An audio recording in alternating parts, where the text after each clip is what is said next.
Chapter 571. Above the river, the bloody mist in the distance became thinner and thinner as the surface of the river fell. Finally, it disappeared. In the end, the people of the drumming tribe didn't know what happened on the river. After they saw what happened on the river, the whole tribe once again moved away from the riverbank, further away from the riverbank. Although they didn't get close to the river, the people of the drumming tribe could guess the situation on the other side from the movements of the nearby rivers. Before they moved back, the water in the big river had already started to fall. Some of the small rivers that connected to the big river had also started to change. It was similar to what happened after the end of the rainy season in previous years. However, this time, all the changes were brought forward. Moreover, the water level in those small rivers was also unprecedentedly low. The rain continued, and it lasted longer than in previous years. The water level in the nearby rivers didn't rise. The crocodiles of the drumming tribe all seemed to be frightened. They always hid in their nests and didn't leave. At most, they would go into the river to fish or hunt other prey. Some of the more irritable crocodiles would even fight. The crocodiles were anxious and worried, and so were the people of the drumming tribe. It wasn't just them. On this continent, people from other places, and within each tribe, were all filled with a sense of panic. Especially the shamans of the few large tribes, they always felt very anxious, as if a beast that had been lurking for a long time was about to bare its fangs. However, where this beast was, what it looked like, and what kind of threat it would pose, they had no idea. Fearsome Beast Forest. Yanjiao Tribe. In the house, Old Ku's stone crafting sound had no rhythm. This wasn't Old Ku's usual style, but at this time, Old Ku was already absent-minded. His eyes weren't on the stone he was crafting. He was staring at a certain spot, but there was no focus. Xiao Xian looked at the sky, which was still raining, and didn't say a word. Suddenly, the sky seemed to change its style. A dark scene replaced the rain falling from the sky. The sky seemed to be dyed with a mass of ink, and the ink was spreading quickly. Flashing lightning cut through the darkness and scattered everywhere. Xiao Xian couldn't help but take a deep breath as a huge pressure and panic suddenly assaulted him. Even his hair stood on end. However, when Xiao Xian quivered and looked again, the sky was still the same as before. Dark clouds covered the sky and rain poured down hastily. Where did the lightning and ink come from? No, that's not right. Xiao Xian paced around the room. This feeling was too familiar. It was not every time he would get a revelation from the dream. He would also see some situations that others could not see. It happened a long time ago, but this kind of situation did not appear often. Xiao Xian's sudden impatience snapped Old Ku out of his daze. Stopping what he was doing, Old Ku walked to the door of the stoneware workshop with his cane. He looked over at Xiao Xian and asked, "What's wrong?" Xiao Xian's violently beating heart still hadn't calmed down. When he heard Old Ku's question, he didn't explain much. Instead, he said, "I'm going to the shaman." After taking 2 steps, he turned back to Old Ku and said, "You can make a hat. A hard one with a wide brim." After saying that, Xiao Xian hurriedly ran into the rain, leaving Old Ku standing there with a puzzled expression. He didn't understand why Xiao Xian wanted to make that kind of thing. The hat that Xiao Xian mentioned was made by Xiao Xian last year when they were farming. It was for the people who took care of the field to use it to hide Yangguang. Later, everyone weaved that kind of straw hat with rattan grass and remembered the style. Naturally, Old Ku was familiar with it. However, Xiao Xian just said that it had to be hard. If it was hard, they couldn't use normal rattan grass. Although he didn't understand why Xiao Xian said that, Old Ku still followed Xiao Xian's instructions and thought about what material to use. On the other side, Xiao Xian hurriedly ran to the shamans. When he arrived, the 2 shamans were discussing something. Seeing that Xiao Xian was in such a hurry, they stopped talking and asked, "What happened?" If it was just a normal matter, Xiao Xian wouldn't be in such a hurry. Xiao Xian nodded and told the 2 shamans what he saw just now. Hearing this, the 2 shamans were shocked and the worry in their eyes grew. "What do you think that is?" The 2 shamans didn't know what that situation was, but Xiao Xian had a guess. He took a deep breath and tried to speak calmly and clearly. "I think that the volcano in the forest is about to erupt." "What?" The 2 old shamans were shocked and stood up from the animal skin cushions. The last time Xiao Xian went out with the hunting team and saw the volcano, he told the shamans about it when he came back. However, at that time, there were no signs and no one could be sure what would happen. But now, Xiao Xian felt that there was more than a 60% chance that what he said was true. The two shamans didn't know what kind of effect a volcano eruption would have, but they had learned about it from the records left behind by their ancestors. Is it really coming? The old shaman's voice trembled. His eyes were tightly shut, and his loose eyelids trembled. Then, he suddenly opened his eyes and called in the two soldiers who were guarding outside. His tone was resolute, and he emphasized almost every word. Immediately inform the people above the leader to come here. Perhaps there were some old warriors who didn't want to leave, but at this time, the shaman showed his tough side again. In order for this operation to be carried out, the leaders must be informed. As long as the leaders could take the lead, the warriors under them would definitely not have any other ideas. In the past few years, some of the people in the tribe had become bolder. People's hearts were fickle and not all of them were on the same side. Usually, the shaman could pretend that he didn't know, but at this time, he wouldn't allow anyone to have any objections. The two shamans had the same idea. It wasn't that they were bossy and arbitrary, but they were afraid. The natural disaster that Xueqi mentioned was actually not the most important thing to them. What they were most worried about was whether the tribe would split again. If there was a difference in beliefs, would they encounter the same thing that happened to their ancestors 1,000 years ago? After all, this time, the situation might be similar to the disaster 1,000 years ago. Not long after, the 3 team leaders and 20 team leaders, after being informed, didn't dare to delay and ran over in the rain. The shaman briefly repeated Xueqi's words, then said, "What I mean is, our tribe should be prepared to leave." Although they were already mentally prepared, when they heard this decision, they still couldn't bear to leave. "Then, when will we leave?" Ao's voice was hoarse, and there was obvious fatigue on his face. There were dark circles around his eyes, and he hadn't slept well these days.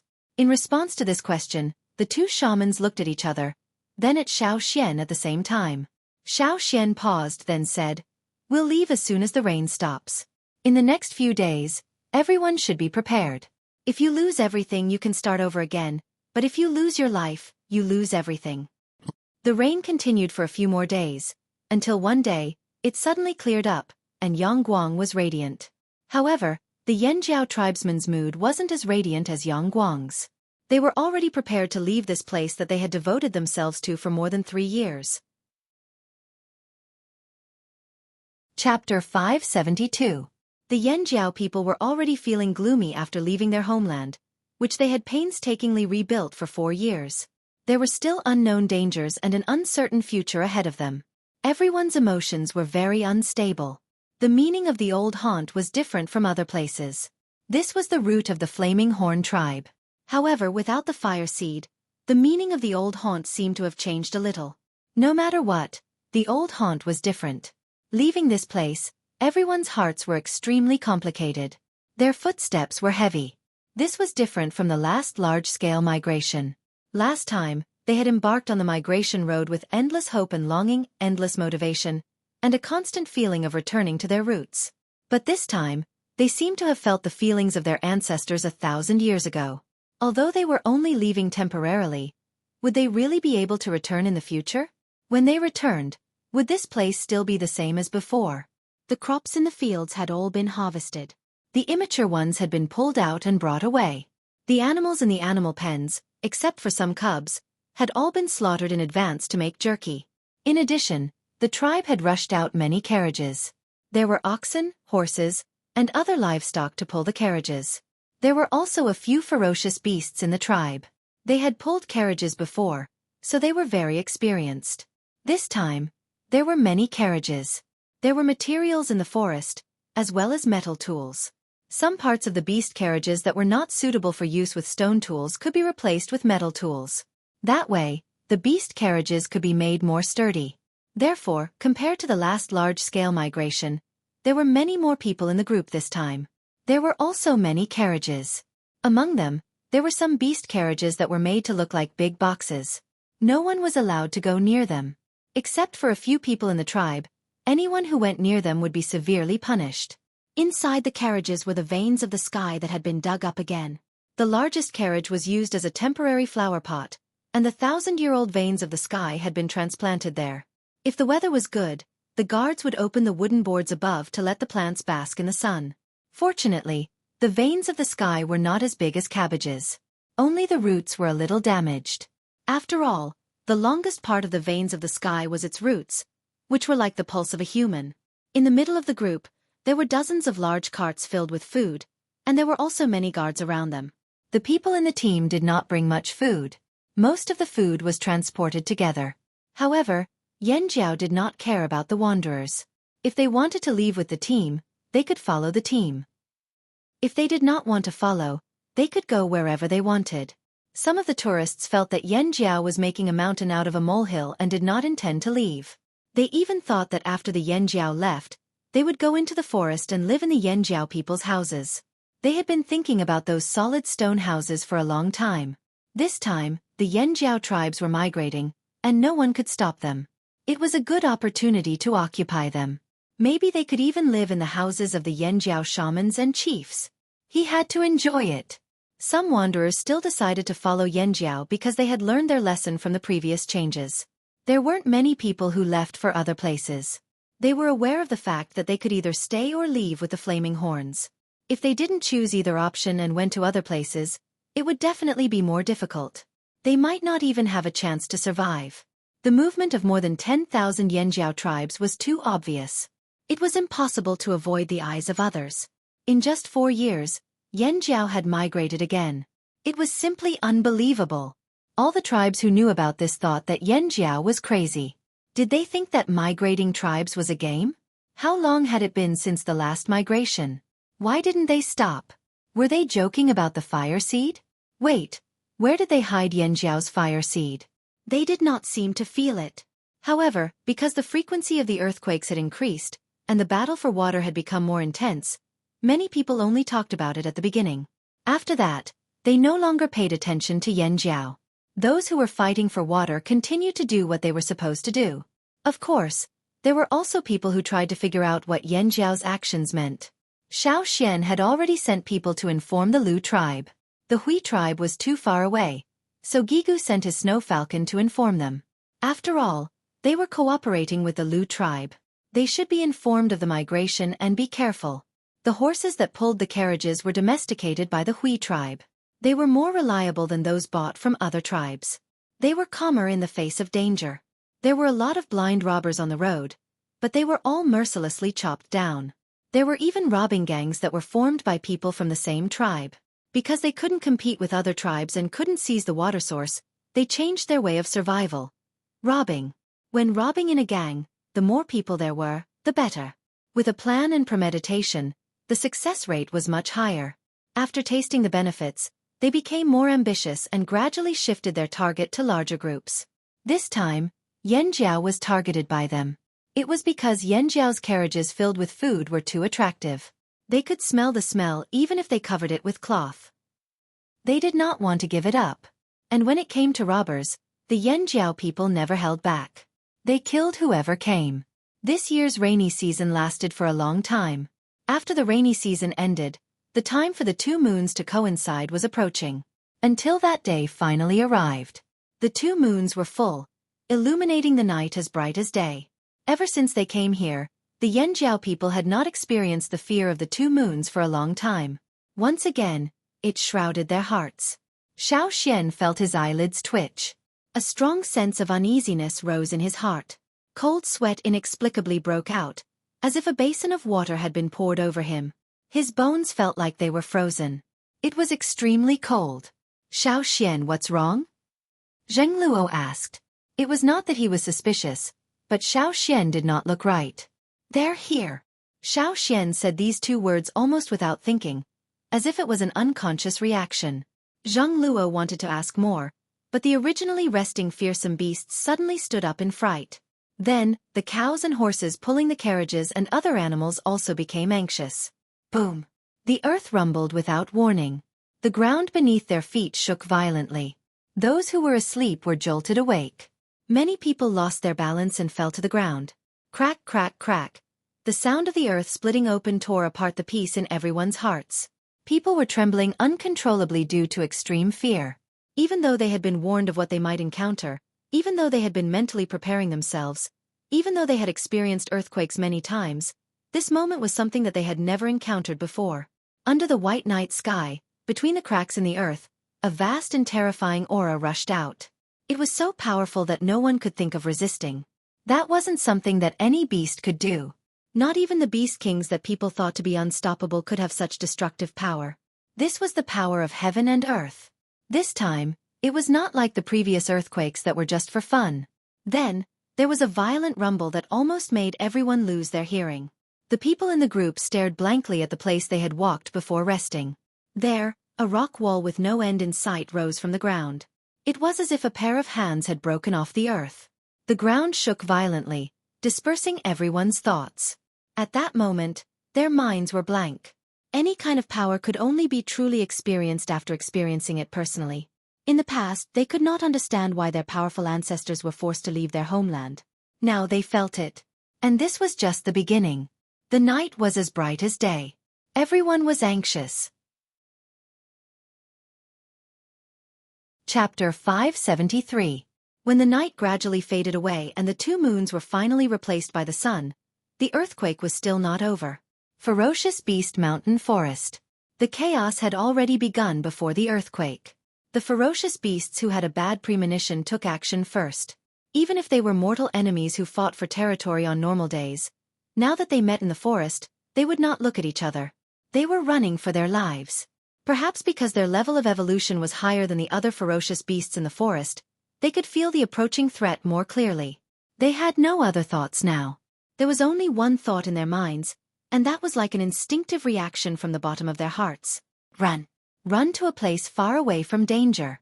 Therefore, many ferocious beasts fled in all directions. Because of their movements, the forest was also stirred up. Until the roar came, the whole ground began to shake. The forest seemed to have completely lost its balance and was in chaos. Fissures suddenly appeared in this mountain forest that was home to billions of creatures. Some of the beasts that couldn't escape in time fell directly into the fissures. They only had time to let out a cry of despair. The ferocious beasts who could not stop in time fell one after another. Those who managed to stop were also knocked down by the ferocious beasts behind them. They became the souls of the dead under the cracks. A ferocious beast used its powerful jumping ability to cross the cracks that had just appeared. However, it did not even have time to rejoice. In the next moment, a rock wall suddenly rose from the ground and appeared in front of it. The whole ground shook violently, constantly letting out deafening roars. No matter how majestic and ferocious the ferocious beasts were, at this moment, in front of such power, they could only tremble. The pool at the top of the volcano that Xueqi had seen before was long gone. Moreover, before Xueqi and the others left, there were warriors who went to check it out. In the depression, there were only some melted rocks. And now when the sun rose, with an earth-shattering bang, terrifying and violent volcanic ash and rocks shot high into the sky. The shockwave dispersed the clouds around the top of the mountain at a speed visible to the naked eye. It quickly spread out in a circle and spread further away. When the volcano erupted, the peaks of the few mountains near it collapsed instantly. The clouds above the mountain pass were even more vulnerable. They were completely pierced through by the black, yellow, and white rocks and dust. The sudden eruption of the volcano that had been dormant for nearly 1,000 years brought scorching hot air currents that poured down like a waterfall towards the surrounding forest. Crimson lava fiercely surged down from the mountain pass. Lightning appeared in the clouds and around the black and white smoke high up in the sky. It flickered as if there was a pair of gigantic hands holding the lightning and wantonly scribbling there. There was no pattern, and there was no intention of restraining it. More and more black smoke spewed out. The rising black smoke was like ink, dyeing the sky black. It was even more powerful and overbearing than the dark clouds. Moreover, they were expanding at an extremely terrifying speed.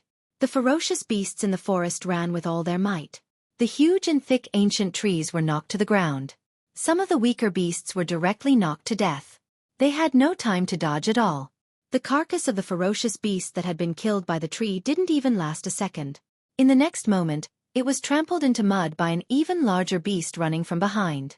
The tree that had caused its death was directly knocked down. The cracking sounds were like the screams of the forest. All around them were frantic beasts. Big and small. They ran without any sense of reason.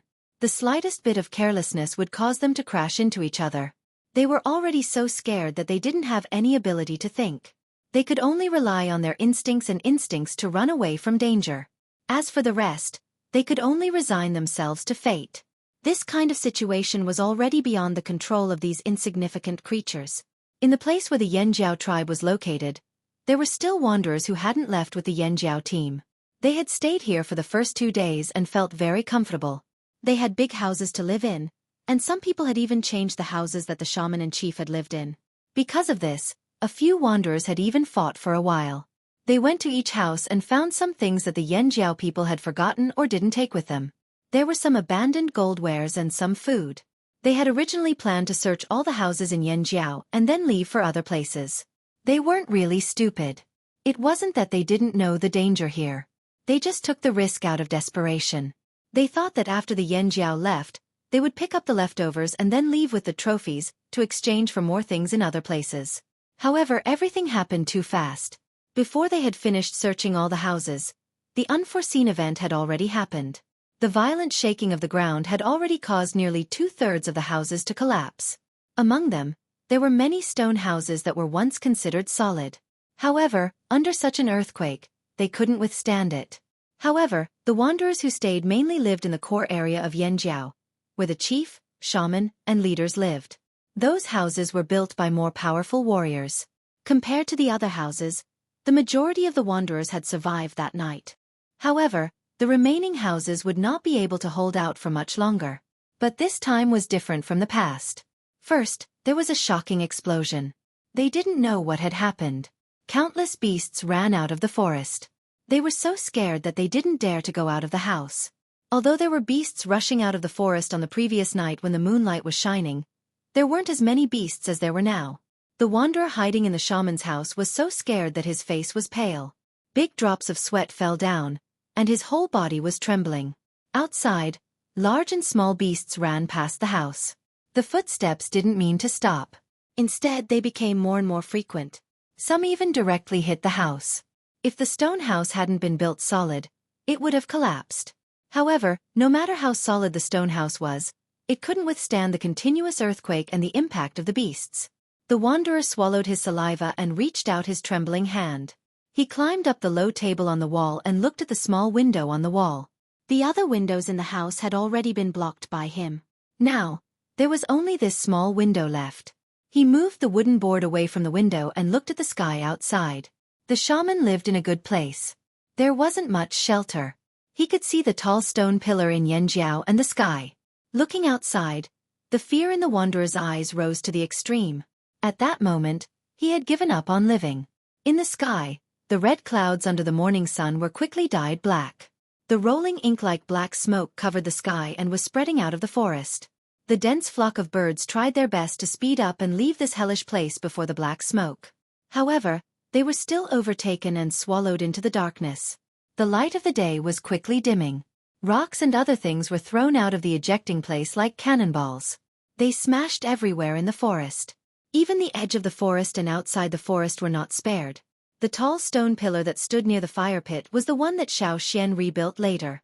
The original one survived the disaster 1,000 years ago but was destroyed by the Wanshur people. The new one wasn't as lucky as the old one. This time, the disaster was more serious than the one 1,000 years ago. Bang! Bang! Bang! The falling stones smashed down one after another, smashing into the house and the stone pillar, causing stone chips to fly everywhere. The roars of the beasts, the explosions, and the sound of the rocks hitting each other intertwined.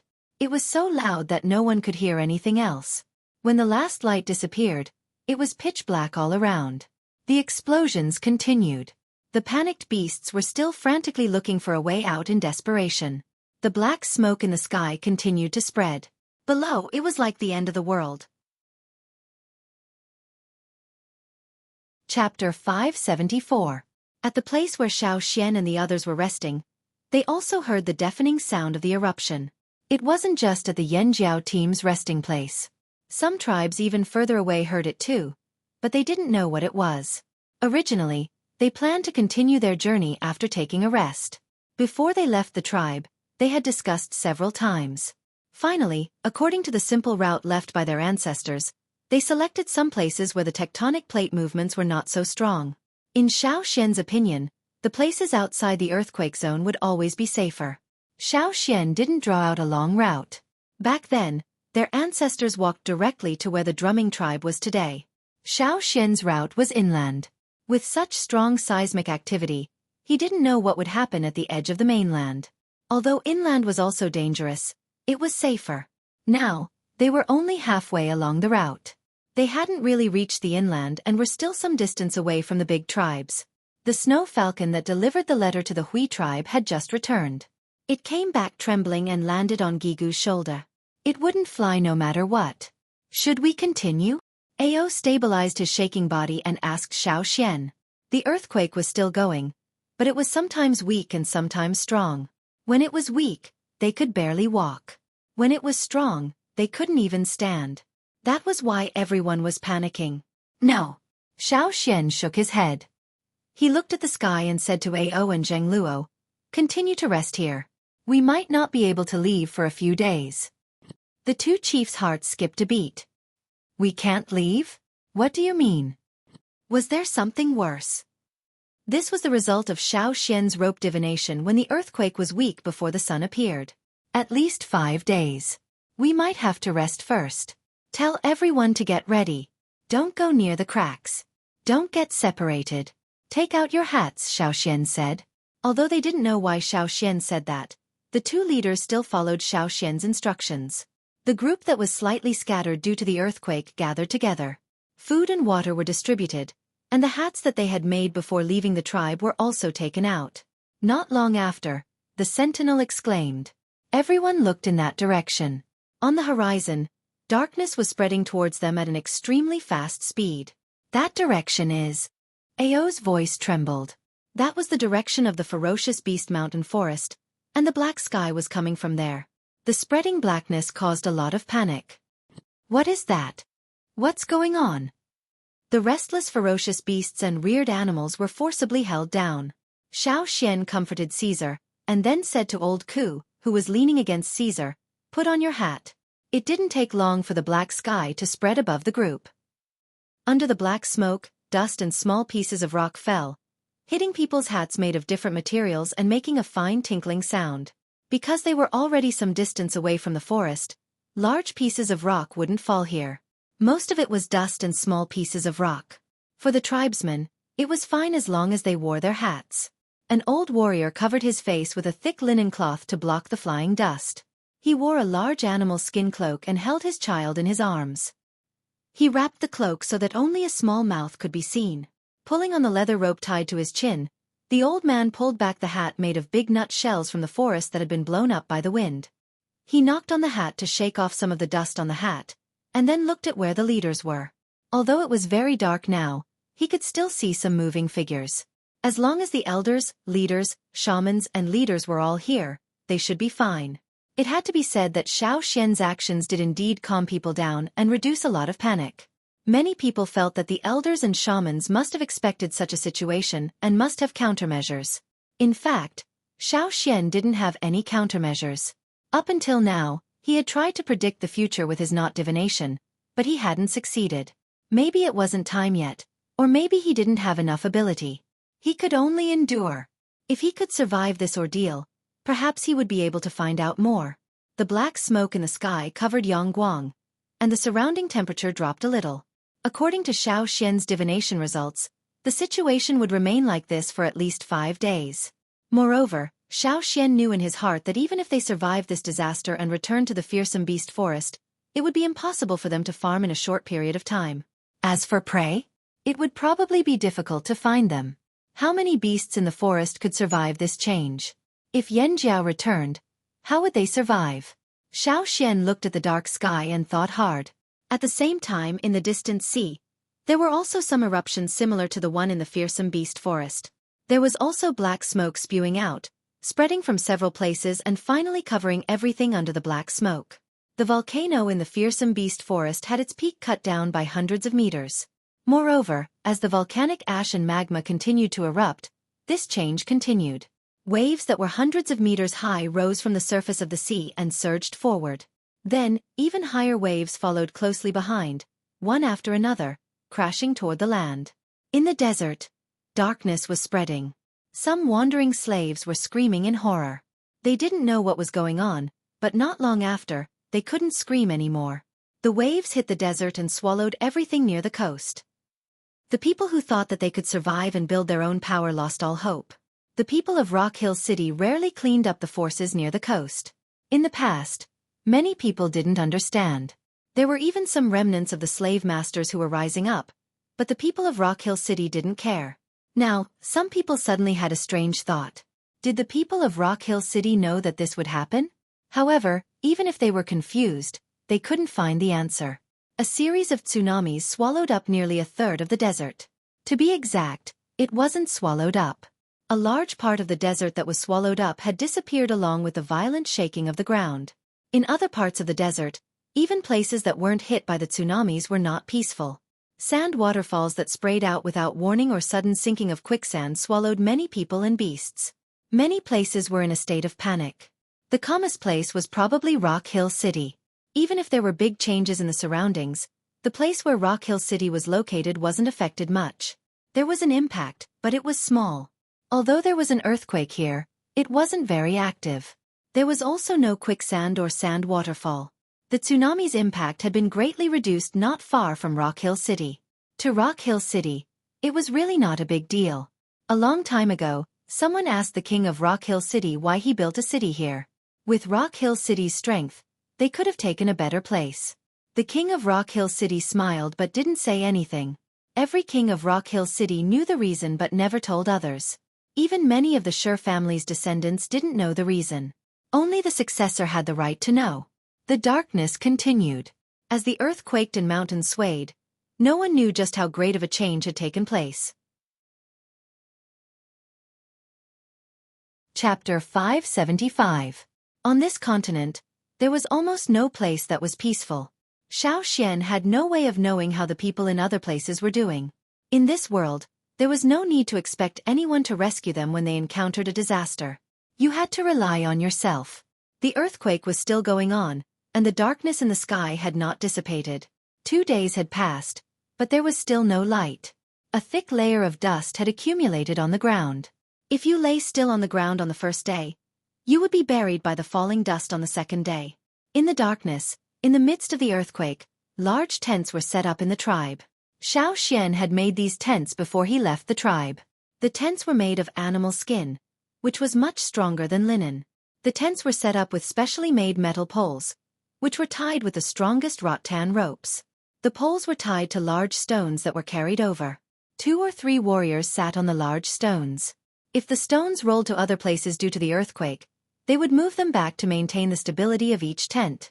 In the tents, there were children and women without totemic power, old people who could not move freely, and wounded people who had been injured in the earthquake. Many people were injured in the earthquake, and their meridians were severely damaged.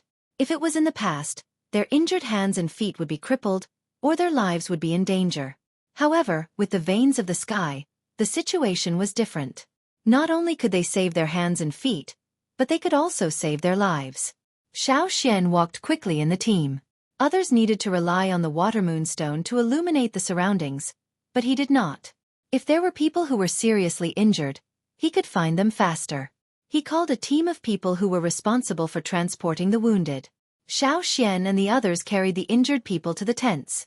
Inside, Xueqi brought over a batch of newly made medicine and distributed it to the people who were taking care of the wounded. "How is the situation?" Xueqi asked. "It's okay for now. There are not many who are seriously injured." Xueqi handed a small pouch made of animal skin to Xueqi. "There are some newly made medicines inside. Distribute them to the other warriors, they will feel better." Xueqi opened the animal skin bag and took a look inside. The bag was filled with small pills, but the amount was smaller than usual. They had to be frugal now. No one knew what would happen later, so they had to keep some medicinal herbs in reserve. If it wasn't for the fact that his injuries were critical, he would have been more frugal with his medicine. Xueqi could understand this. In the past, when Xueqi was studying herbs in the tribe's medicine house, he had tried to make pills. Later, when everyone saw that pills were more convenient, they gradually began to adapt to such pills. As for the pills that Xueqi made in the past 2 days, because of the dust falling from the sky and the unpleasant smell in the air, many people in the team had developed some minor problems. The warriors were better off, as they had a stronger resistance, so the symptoms were not obvious. However, those who had not awakened their totemic power were unlucky. They could not breathe properly, and their lungs were damaged. Even if they were covered with linen cloth, it was useless. The pills that Xueqi gave them were for this situation. The warriors would not stay in the tent like those who did not have totemic power. They had to be outside to guard against all kinds of dangers, and they also had to look for the injured. Their bodies were more or less affected. Although they could not see it now, it did not mean that they would be safe in the future. Therefore, it was always good to take some medicine as a precaution. When Xueqi went outside to distribute the pills, he bumped into Duo Kong, who was coughing.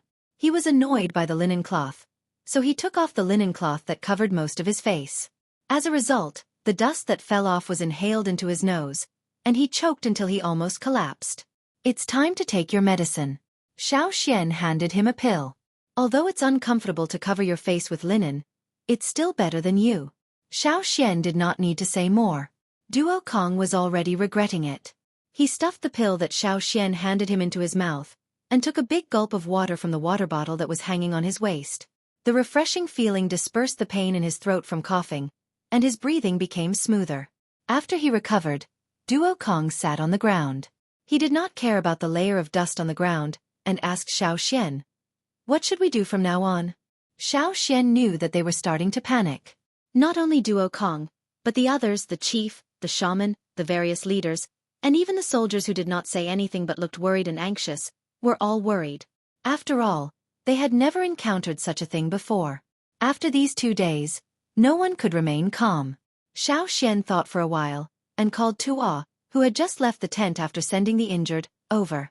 He passed the pouch with the pills to him, and asked him to distribute the rest of the pills to those who had not taken the pills. Then, like Duo Kong, he sat on the ground, tilted his head, and patted the layer of dust on his hat. He took out a straw rope from his pocket. When Duo Kong saw Xueqi like this, he quickly took out a water moonstone to light up the area, so that he could see more clearly. In these 2 days, Xueqi had also performed a divination. He could only tell that it was temporarily safe to stay here. There were 3 places where the earthquake was the strongest. One was in the fearsome beast forest, one was in the direction of the desert, and the last one was much weaker than the first 2. It was in the direction of the great river that the ancestors had taken. This place was not close to the 3 most dangerous places. Although there were earthquakes, it was enough to be a temporary resting place. Once again, Xueqi immersed himself in the knot divination. Perhaps it was because he had experienced so much, and the changes that happened in the past 2 days. His ability to predict things had become stronger. With his current ability, the number of things that he could divine gradually increased. Therefore, Xueqi was now performing 2 divinations a day. He hoped that he could divine more things. At such a time, the more he knew, the higher his chances of survival. During one of the 2 divinations a day, Xueqi would divine the location of the path of survival and the direction that the tribe should go. Even if he wanted to use the fire seed, it was impossible. Now that there was no fire seed, even the shamans could not know the correct path from the totemic flames in their bodies.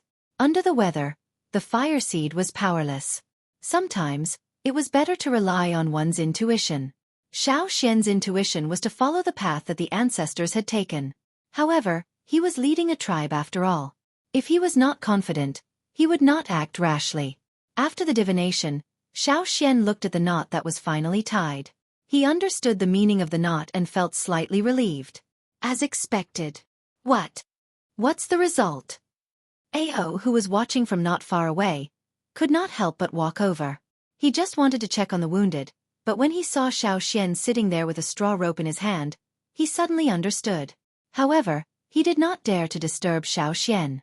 He knew a lot, and he also understood that knot divination was not so easy to succeed. In addition, the current situation made him even more nervous, so he did not dare to take a step in that direction. Now that he saw Xueqi successfully tying the knot, he could not wait to come over. When the earthquake stops and the sky clears up, we will go that way. Xueqi pointed in a direction and said, "That way? Follow the path that the ancestors took?" Ao asked. "Yes." Chapter 576. In fact, as long as there was a definite conclusion, it would be a very good comfort. Xueqi's conclusion was undoubtedly a reassurance to everyone. But what followed was a complicated feeling. After all, that direction was not the direction of the old haunt. After leaving the old haunt, they couldn't go back? Were they abandoning the old haunt? 4 years. 4 years of cultivation and construction were all gone. In the end, they couldn't stay in Yanjiao's glorious old haunt. What a depressing fact. In fact, long before the disaster began, some people were already mentally prepared. They would probably leave the old haunt like their ancestors and find a new place to live temporarily. Then one day, their descendants would go back to the old haunt. Right? But at the same time, some people had other ideas. After all, the old haunt was so attractive and cohesive, not only because it was Yanjiao's old haunt, but also because it was the fire seed. The fire seed's fire vein was in the old haunt. Back then, the fire seed was not complete. If they wanted the fire seed to be complete, they had to go back to the old haunt. But now, not only was the fire seed complete, but it had also undergone a huge change. It had been integrated into the blood of the Yanjiao people and would be passed down generation after generation with the Yanjiao people. Without the fire seed, the old haunt's meaning was still special, but it was no longer a place they had to stay. From the moment they chose to integrate the fire seed, this was the result they had decided. The earthquake under the darkness was still going on, as if the earth was carrying out some kind of plan. Under the darkness, the insignificant people had no way of knowing the truth. Only when the darkness receded and the earth stabilized could they explore. 3 days later, after a loud bang and intense shaking, the tremors began to slow down and were less frequent. After the last violent tremor, the number of injured people increased again. There were also casualties in the group. Fortunately, the number of deaths was not high. The thick black smoke in the sky began to fade after the earthquake slowed down. The change wasn't fast, but it was obvious. After a while, one could see some moving figures even without the help of the water moonstones. This was a good sign. The team began to reorganize and count the number of people. Although the change this time was earth-shattering and made people confused, most of them survived. Even the wanderers who had been following the Yanjiao team survived. In a small tent, Xiao, the shaman, the chief, and the leaders were all gathered there to decide on the next step of the plan. So far, it was almost the same as Xiao's divination. Therefore, everyone did not doubt the direction that Xiao said they should go in the future. However, they were still thinking about the old place, especially Ao and the others. The reconstruction of the old place was almost done by their hands little by little. But now, it might all be destroyed. How about this? Xiao said after thinking for a while. When the earthquake stops and the sun rises, send some people to the old haunt to check it out. Whether they can continue to live there or not, we have to be prepared. The shaman nodded in agreement. Of course. If it weren't for the fact that his body couldn't keep up, the shaman also wanted to go and check it out. However, in the current situation, it was better to hurry up. He didn't want to be a burden and let the stronger soldiers rush over. As long as they could get a result, whether it was good or bad, it could make people feel relieved. A day later, although the sky was still gray, compared to the complete darkness of the previous few days, it was much more reassuring. At least now they could tell when it was day and when it was night. The earthquake had made people dizzy and confused. They had no sense of direction or concept of time. Now, everything was finally coming back. Everything was stabilizing. Xiao and the others had to take action first. They wanted to go to the old haunt. As the shaman said, they were always thinking about it. They would feel uneasy if they didn't take a look. They might feel even more uneasy if they took a look. Xiao thought to himself. The team couldn't all return here, so only about 20 people were chosen. In terms of feelings for the old haunt, naturally, those who first set foot here had deeper feelings. Therefore, when choosing people, they mainly chose people from Ao's side. Although Zheng Luo's people also wanted to take a look, they weren't that obsessed. Secondly, there were more Yanjiao people here. They needed to stay here and guard. The group of 20 people ran towards the old haunt. A thick layer of dust was lifted from the ground. Everywhere they went, they left behind a trail of dust. The dust in the sky hadn't dispersed completely. Yang Guang couldn't see clearly, but it was enough for him to see everything around him. If it wasn't for the blurry sun in the sky, they wouldn't be able to tell where they were. Everything had changed. The ground rose and fell. The low ground had become high cliffs. The few hills they passed on the way were still there, but others had disappeared. There were no living things on the ground. Perhaps there were bones buried under the thick dust. Perhaps there were lives that survived the disaster. Occasionally, Some birds could be seen flying in the sky. It gave people a feeling of confusion. At this time, those who were hiding didn't have the courage to come out immediately. Xueqi and the others returned to the old haunt. They didn't see anyone else. This is it. Xueqi stopped and looked ahead. Here? You're saying this is Yanjiao's old haunt? How is that possible? Ao was so shocked that he almost jumped up. The shock in his eyes was obvious. His face was trembling as he tried his best to turn his head and look at everything in front of him.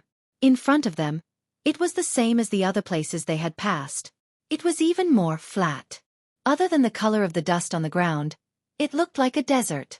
But Xueqi said this was the old haunt. Ao began to tremble all over. Xueqi took 2 steps forward. Then he pulled out his sword and swept away the thick dust under his feet.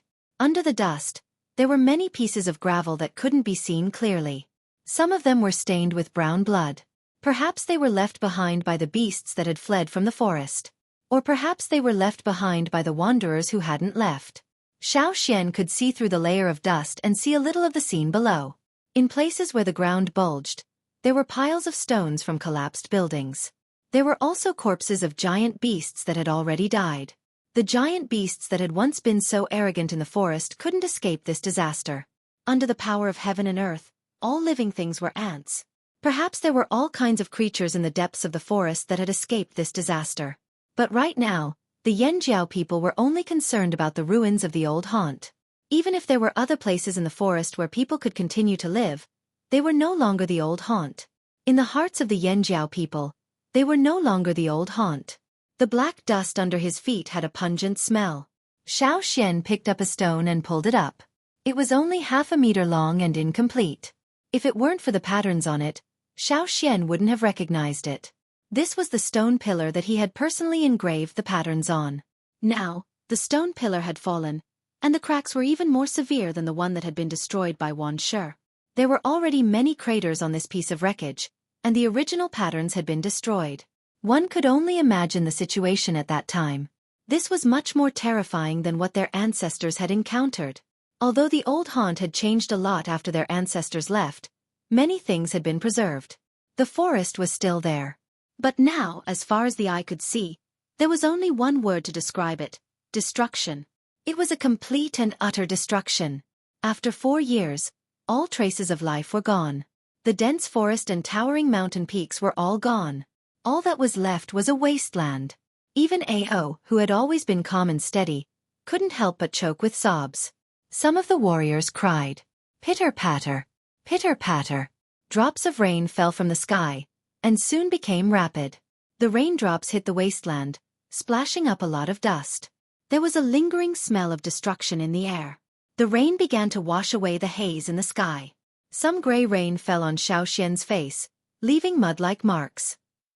A group of 20 people stood in the rain in silence for nearly an hour. Then they knelt towards the land, performing the highest ceremony of the tribe, offering sacrifice and farewell.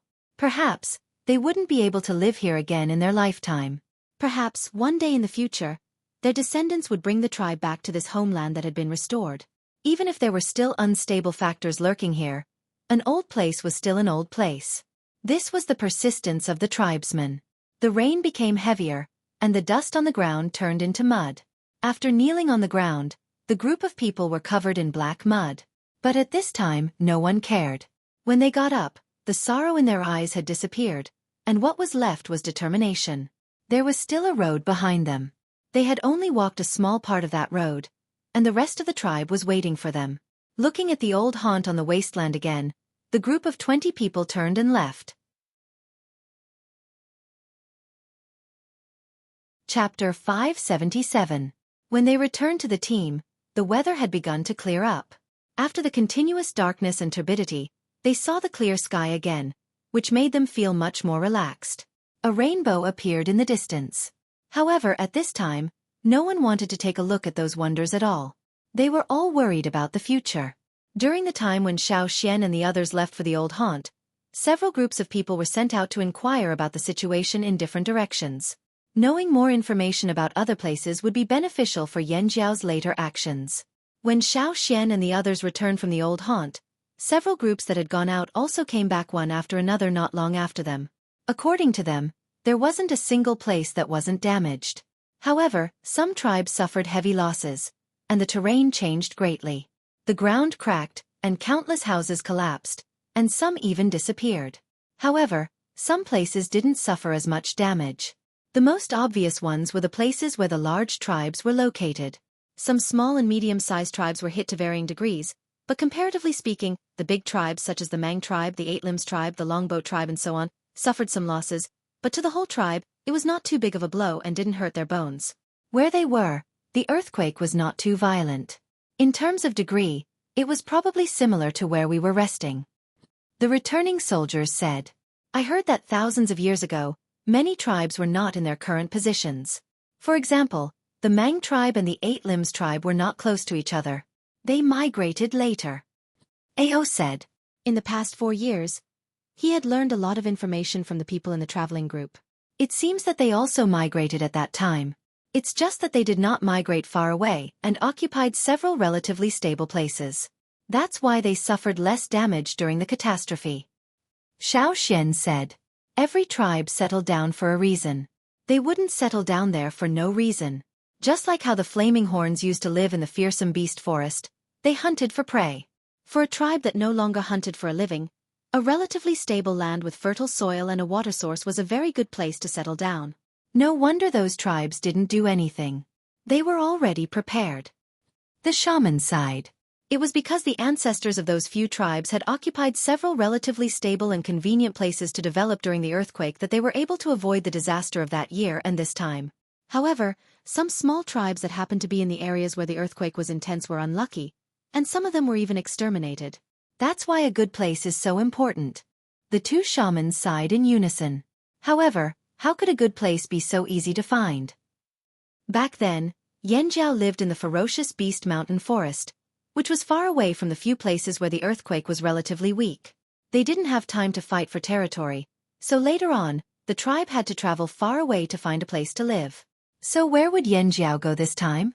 In fact, as early as when Xueqi pointed in that direction, Wu and Ao had thought that it might be the place where they used to live, but they immediately denied it. After all, there was still a river that they couldn't see on the other side of. At this time of the year, how could they get there? Or would they have to wait another year to get there? After the people who went out returned, the group set off again. This time, they went directly in the direction that Xueqi had pointed out. The old land had been destroyed, and they couldn't go back to live in the short term. They had to find a new place to start over. Although the old land had been destroyed, the harvest of the past 4 years couldn't be erased. Pottery, metalware, textiles, farming, breeding, and so on had made great progress.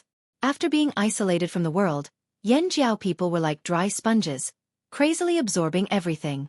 In the past 4 years, too many changes had happened, especially the fire seed. Without the power of the fire seed, would the group disperse? This was a huge stone hanging in the hearts of the shaman and the chief. However, they had to take it one step at a time. First, they had to find a new place to live. Xueqi looked at the new knot. He just wanted to confirm where the road was. "How is it?" The two chiefs next to him stared at Xueqi nervously. "Follow the original plan. Keep going in that direction." Xueqi balled up the rope in his hand and squeezed it with his fingers, crushing the knotted rope into bits of grass. In fact, Xueqi had thought about whether the knot divination was pointing to the place where they had lived in the past. After all, in terms of living conditions, it was indeed a very good place. It was very suitable for the Yanjiao people. Otherwise, the Yanjiao tribe wouldn't have been able to live there for nearly 1,000 years and still be living well. However, the river was the biggest obstacle. The long group continued to move in that direction. Many of the carriages and ox carts had been destroyed in the disaster, so they couldn't accommodate more people. Sometimes, they used animals to carry the injured. Along the way, they encountered many robbers. However, Yanjiao had many people and tight defenses, so they didn't let the robbers succeed. Most of the robbers were from small tribes. The disaster of their tribes was almost a devastating blow to them. They had no food and no manpower, so they could only crazily fight for the loot. Yanjiao's route was different from when they first went to the old haunt. After all, they spent more time on boats back then, but now they were walking. Some of the big and small rivers that had dried up were now gradually rising. Although they didn't know what was going on, this trend was always good. The Yanjiao tribe moved again. The news of the destruction of Yanjiao's old haunt was spread by some long-distance trading teams. More and more people knew about it. Naturally, there were people who were doubtful. Along the way, they even met people from the Longboat tribe who came over and said that they could help, provided that Yanjiao gave them something in exchange. The Longboat tribe was after the green-faced fanged beasts. The 7 green-faced fanged beasts in Yanjiao's group were drugged when they left the tribe. When the earthquake happened, the 7 beasts were unconscious. Now, they seemed to be waking up. Fortunately, they were enslaved by Xueqi, so their aggression was restrained. After the Longboat tribe brought back the green-faced fanged beasts they caught in the mountains, they tried to forge them. Unfortunately, they didn't succeed. However, they learned some things and wanted to try again, but they didn't have the materials. Coincidentally, Yanjiao's disaster happened, so they wanted to take this opportunity to make a deal. Yanjiao refused. Most of the Longboat tribe's ships were damaged, and they didn't have enough materials to rebuild them. After all, although the earthquake didn't affect them much and they didn't have many casualties, many trees were destroyed. They were short on materials. If they built a ship now, the quality would be lacking.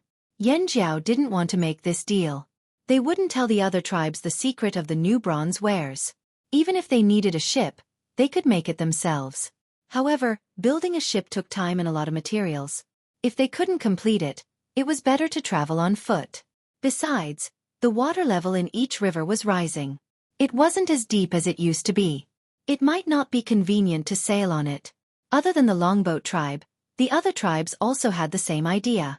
However, they were all busy with their own affairs. They didn't lose much in the disaster, but they didn't lose much either. They had to reorganize, so they couldn't take care of Yanjiao for the time being. Days passed. When the Yanjiao team finally arrived at the drumming tribe was busy with reconstruction work.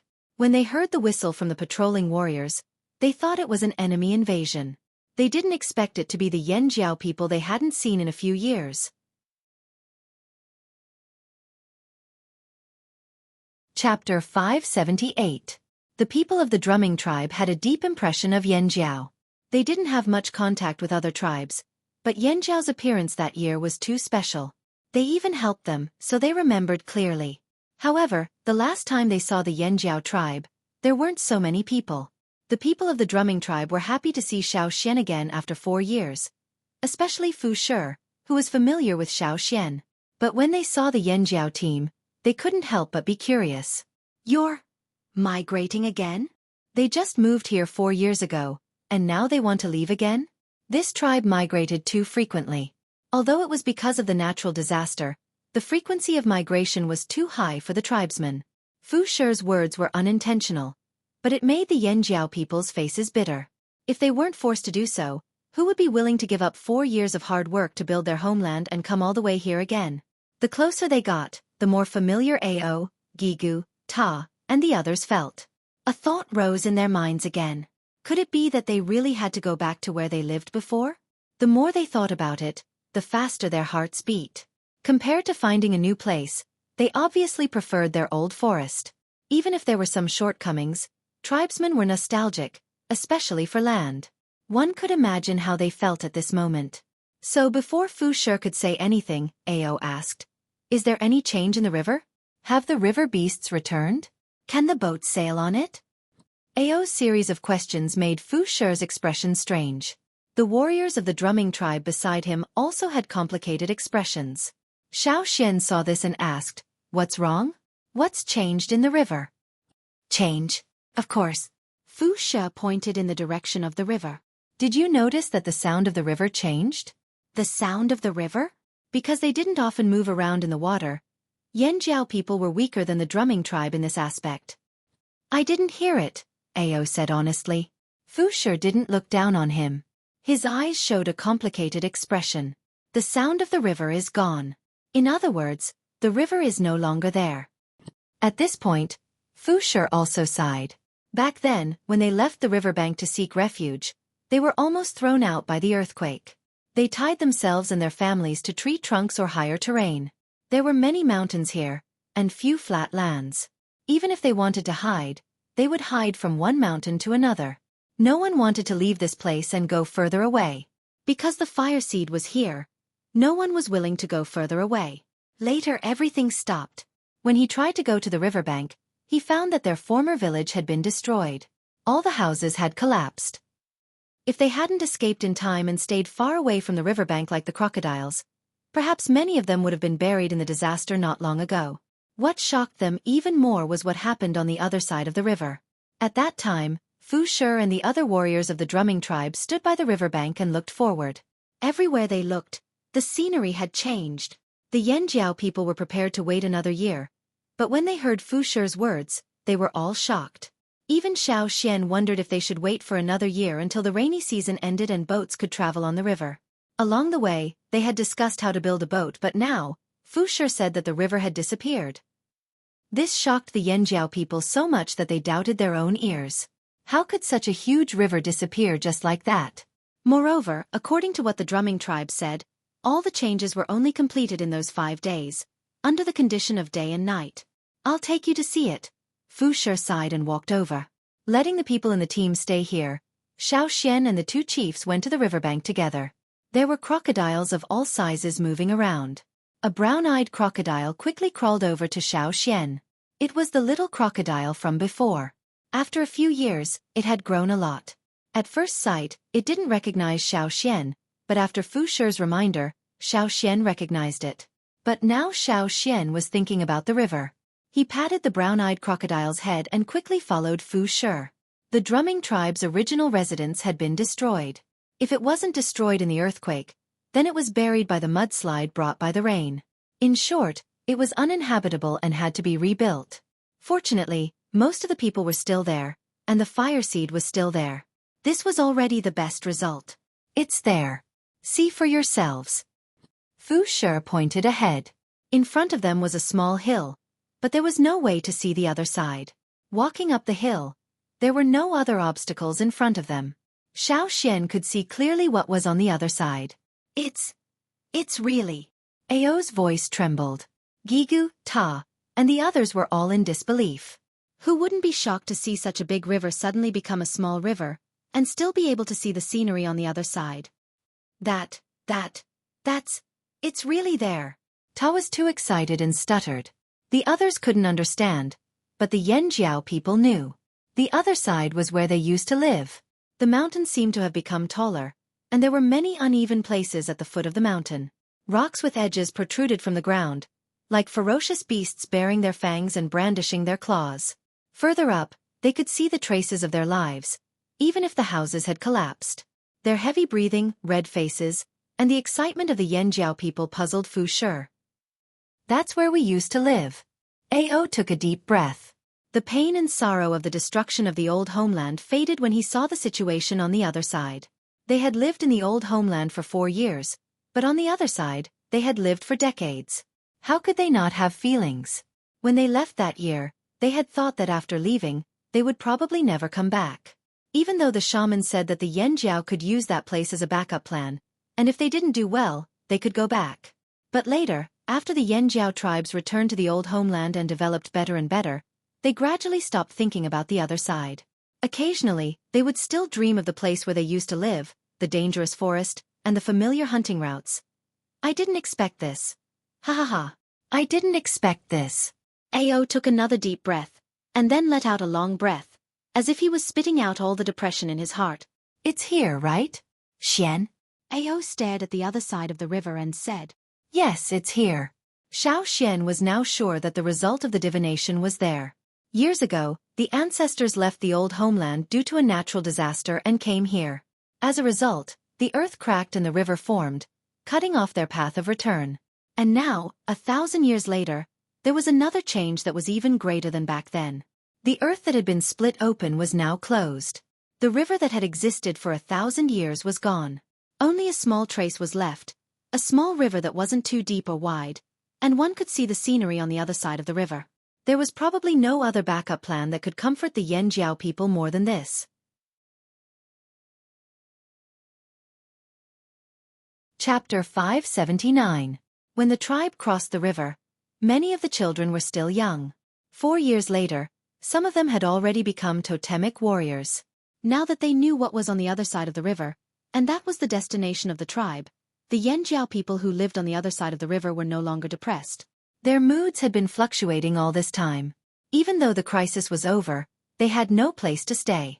They were like rootless duckweeds, unable to settle down. But now they could finally let go. They couldn't go back to the old place, but it was fine, they had another old place. Yes, for the entire Yanjiao tribe, the fearsome beast forest was the Yanjiao's old place. But for these people, the other side of the river was another old place in their hearts. Even though there were some changes in the earthquake, even though they couldn't see the whole thing from here, they could still recognize many familiar places. That's right, that was the other homeland in their hearts. Ao, Ta, Gue He, Mai, and the rest of the team leaders were all very excited about the turn of events. Chief, are we going back? Someone asked, choking. The word go back moved many people, and they couldn't help but smile. Ao also showed a rare look of nostalgia. Yes, let's go back. Awoo! Someone in the group screamed. Haha, let's go back. Some of the younger warriors jumped up in excitement. They thought they would have to find a new place to stay, but they didn't expect to come back here. They were still children when they left. 4 years later, they had been out hunting for a year or two. Seeing their excitement, Zhang Luo and the others calmed down.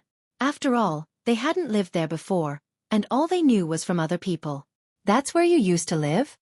Zhang Luo asked Xiao Xian. I can't believe it changed like this. But then they remembered that there was a large forest on the other side, and it was no less dangerous than the fearsome beast forest. There were even king beasts roaming around, and many other strange places. Zhang Luo and the others didn't feel any fear. Instead, they rubbed their palms together, their eyes shining. It's a good place. Duo Kong only glanced over and commented. Although he couldn't see the place he had heard of, with his many years of hunting experience, it was definitely a satisfactory place. Even the wind from the opposite shore carried a dangerous smell. It really made people look forward to it. There are ferocious beasts over there. Duo Kang's hands were itching again. For people who hunted for a living, hunting had become a habit in their daily life. Once this habit was broken and they did not touch it for a long time, they would feel itchy to hunt. He missed the smell of the jungle. Hearing Duo Kang's words, Fu Shi laughed. You can smell the beasts from here? Of course, Duo Kong said confidently. It smells like the fearsome beast forest. Fu Shi smiled and didn't say much. He turned to Xiao Xian and asked, Can you smell it? Xiao Xian stared at the opposite shore, deep in thought. Yes, I can feel the ferocious beasts over there. After a pause, Xiao Xian added, The smell is quite familiar. Just as Xiao Xian finished speaking, Caesar squeezed over and looked at the opposite shore for a while. Then he raised his head and howled. Caesar's sudden howl brought the Yanjiao back to reality. He smiled and said, Even Caesar remembers the old place. Of course, Caesar grew up there too. Mai couldn't hide the smile on his face. He remembered that the few ferocious beasts in the tribe who used the secret technique of carving also grew up there. If people missed it, so did the ferocious beasts. However, Xiao Xian didn't see it that way. Caesar's howl was not a sign of nostalgia. But before he could say anything, Ao couldn't wait to ask Fu Shi again. Didn't you go over to take a look? After all, the river was gone. The two sides were so close and the river wasn't deep. Just now, he saw the crocodiles moving in the river, which meant that there were no dangerous beasts in the river. Otherwise, the crocodiles wouldn't have been so comfortable. Speaking of this, Fu Shi smiled helplessly. Why didn't we go over? In fact, when we saw such a huge change in the river, we thought about going over to take a look. After all, we could see some traces of life on the mountain over there. At that time, our chief thought that since there was a tribe on the other side and we were so close, we should at least say hello and see if there was anyone on the other side who needed help. There were indeed traces of life on the other side. There were houses, pillars that acted as sundials, and other unnatural things at a glance. But at that time, the disaster had just passed and the earthquake had slowed down. Many tribes were seriously affected by the disaster. The people on the other side didn't appear, so they thought about going over to take a look. So, at that time, the drumming tribe sent a group of people over on the crocodiles. They didn't know if there were any dangerous creatures in the river. What the crocodiles weren't afraid of didn't mean they weren't afraid of. Riding on the crocodiles was the safest way. But then, as soon as we came ashore and shouted a few words, we were chased back. Fu Shi sighed. Chased back. Ao's voice suddenly rose. His eyebrows were almost raised, and his whole body released a clear murderous aura. Someone's there. The other chief's first thought was similar to Ao's. Could it be that someone took advantage of the huge change in the river and went over first? Did they want to steal Yanjiao's territory? If it was somewhere else, it would be fine. But that place was another old haunt in the hearts of half of the Yanjiao people. How could they allow others to covet it? No matter who it was, if they couldn't chase them away, then they would beat them up. If they couldn't beat them away, then they would kill them. This was no longer an ordinary fight for territory. This was Yanjiao's reverse scale. Anyone who touched it would die. Seeing the sudden surge of murderous aura in the Yanjiao team, Fu Shi hurriedly explained, "No, we didn't see anyone over there. We were chased here by fearsome beasts." Fearsome beasts? Without the protection of the fire seed, it made sense that the fearsome beasts would go over there. The murderous aura in the Yanjiao team was slightly restrained, but they couldn't. Not even the fearsome beasts. Kill them all the same. What does that fearsome beast look like? Ao asked in a bad tone. The Yanjiao people touched the hilts of their swords, thinking about how to kill it. Fu Shi said, "We only saw one. It was a very big eagle, very fierce. It came out to patrol every day." Eagle? Ao was silent for a moment.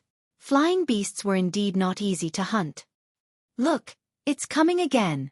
A drumming tribe warrior next to Fu Shi pointed to the sky and shouted, "Hey, why is it flying over here?"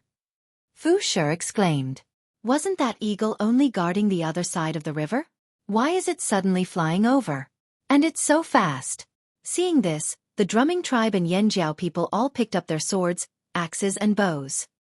"Wait, everyone, don't attack. It's an old friend."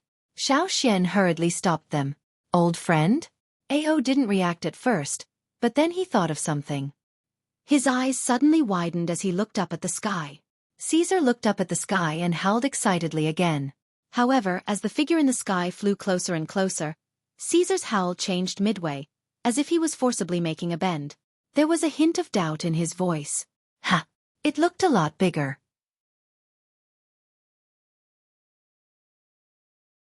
Chapter 580. The figure in the sky was fast. It was just a small black dot a moment ago, but in the blink of an eye, it was already crossing the river. As the eagle flew closer and closer, the Yanjiao people's expressions became more and more strange, as if they didn't believe it. They glanced at Xiao Xian and saw Xiao Xian smiling at the sky. He didn't seem like he was going to change his mind. They looked at Ao again, as if asking, "Chief, are we really not going to do anything?" Ao wasn't sure either. He thought Xiao Xian was talking about the giant mountain eagle called Cha-Cha, but now he realized that wasn't right. Cha-Cha wasn't that big. Moreover, if it was a Cha-Cha, why didn't the drumming tribe recognize it? However, despite his doubts, Ao didn't let them do anything. He just nodded at Xiao Xian with his chin, indicating that they should wait for Xiao Xian's decision. Caw! A loud eagle cry rang out in the sky. It was so loud that many people covered their ears. Caesar opened his mouth. He wanted to scream, but he wasn't sure. The huge figure quickly rushed towards them. When it landed, the wind caused by the flapping of its wings was so strong that it almost blew them away. If it weren't for the fact that the people standing here were all quite strong, they might not have been able to stand still. Ao raised his hand to block in front of his face. The wind was so strong that he almost closed his eyes. Boom! The giant eagle landed on the ground. Some of the stones on the ground were crushed, while others were sent flying. Stone chips and dirt flew up, hitting people's arms painfully. Xiao Xian laughed and walked over with open arms. He hugged his old friend whom he hadn't seen in a long time. Ao put down the hand that was blocking in front of him and looked over. The eagle standing in front of Xiao Xian was twice as tall as the one in his memory. Its body was also much bigger, and the patterns on its feathers were different. If it wasn't for the fact that the eagle bowed its head and seemed very familiar with Xiao Xian, he would have doubted his own judgment. "Long time no see, Cha-Cha." Xiao Xian patted its lowered head. He wasn't sure if it was because Cha-Cha had been to Eagle Mountain, but its body had changed a lot.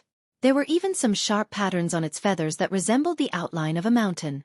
In the past, when they came to the drumming tribe, Cha-Cha rarely stayed on the ground and had little contact with the people of the drumming tribe. Now that his size had changed so much and his fur pattern had changed, it was no wonder that no one in the drumming tribe could recognize him. Not only the drumming tribe, even the flaming horn tribe couldn't recognize him. Cha-Cha's excitement, if it wasn't for Xiao Xian's eyes. Seeing Caesar next to him, Cha-Cha raised his claws and walked over. Just as he was about to communicate with him, he saw Caesar's injured eye. Cha-Cha's says, how's this? Cough. Xian, this is Cha-Cha? Ao walked over and asked. Yes, that's it. Xiao Xian knew what Ao and the others were confused about, so he explained, it must have changed a lot because it went to Eagle Mountain again. Ao nodded in understanding. Sure enough, giant mountain eagles had their own secrets. When they were still on the other side of the river, Cha-Cha had also been to Eagle Mountain once. After that, he didn't know how he got there. He thought that Cha-Cha didn't go back with the Hui tribe because something happened. He didn't expect to see Cha-Cha here. Thinking of what Fu Shi said just now, Ao also smiled and praised. This guy even knows to help our tribe look after our home. Ha! Xiao Xian laughed. From what he knew about Cha-Cha's wasn't because of the tribe. If this happened to Yan Jiao's old haunt, it wouldn't have done anything and would have pretended not to see anything. To it, the place on the other side of the river was more intimate. The Yan Jiao's old haunt was its, not its. To it, this was its old haunt. It grew up here, so its feelings for this place were deeper. It had completely incorporated this place into its territory. When it saw the drumming tribesmen trying to come ashore, it felt like its territory was being invaded. Even though it knew many of the drumming tribesmen, it couldn't calm its anger. Fortunately, it knew the drumming tribesmen and knew about their relationship with Yan Jiao and Xiao Xian, so it only chased them away and didn't chase after them. Cha-Cha wasn't friendly to others. It had a bad temper and might not even give face to the Yan Jiao tribesmen, let alone the drumming tribesmen. No wonder Fu Shi said that the eagle on the other side of the river was fierce. After meeting Xiao Xian and Caesar, Cha-Cha went to look for Old Ku. When it was young, other than Xiao Xian, only Old Ku took care of it. So compared to the other Yan Jiao tribesmen, it was more restrained around Old Ku. It was in a good mood today, so it started looking for familiar faces. Even though it didn't care much about the other Yan Jiao tribesmen, it was still happy to see familiar faces in a familiar atmosphere. But why were there so many unfamiliar auras in this group?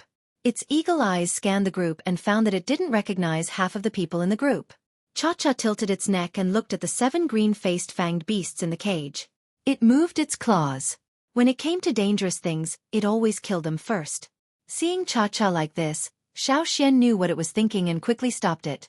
Don't even think about killing them. The tribe needs them. Chief, Elder, are we going over? Knowing that the creatures on the other side of the river weren't a threat, but their own people, Mai and the others were relieved.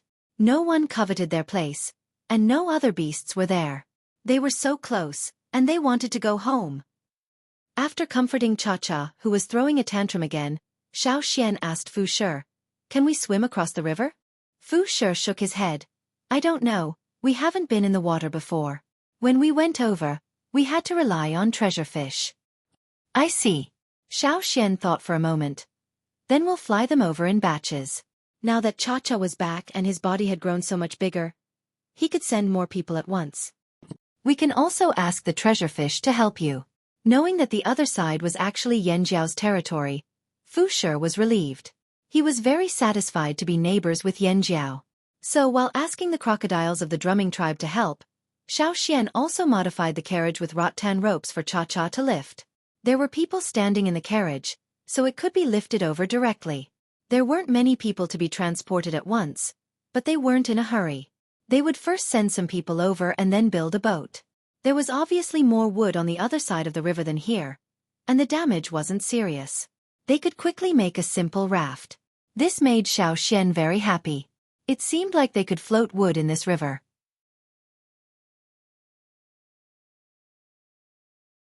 Chapter 581. Xiao Xian was brought across the river by Cha-Cha. Although many houses on the mountain had collapsed, the cave that Xiao Xian lived in when he first came to this world was still there.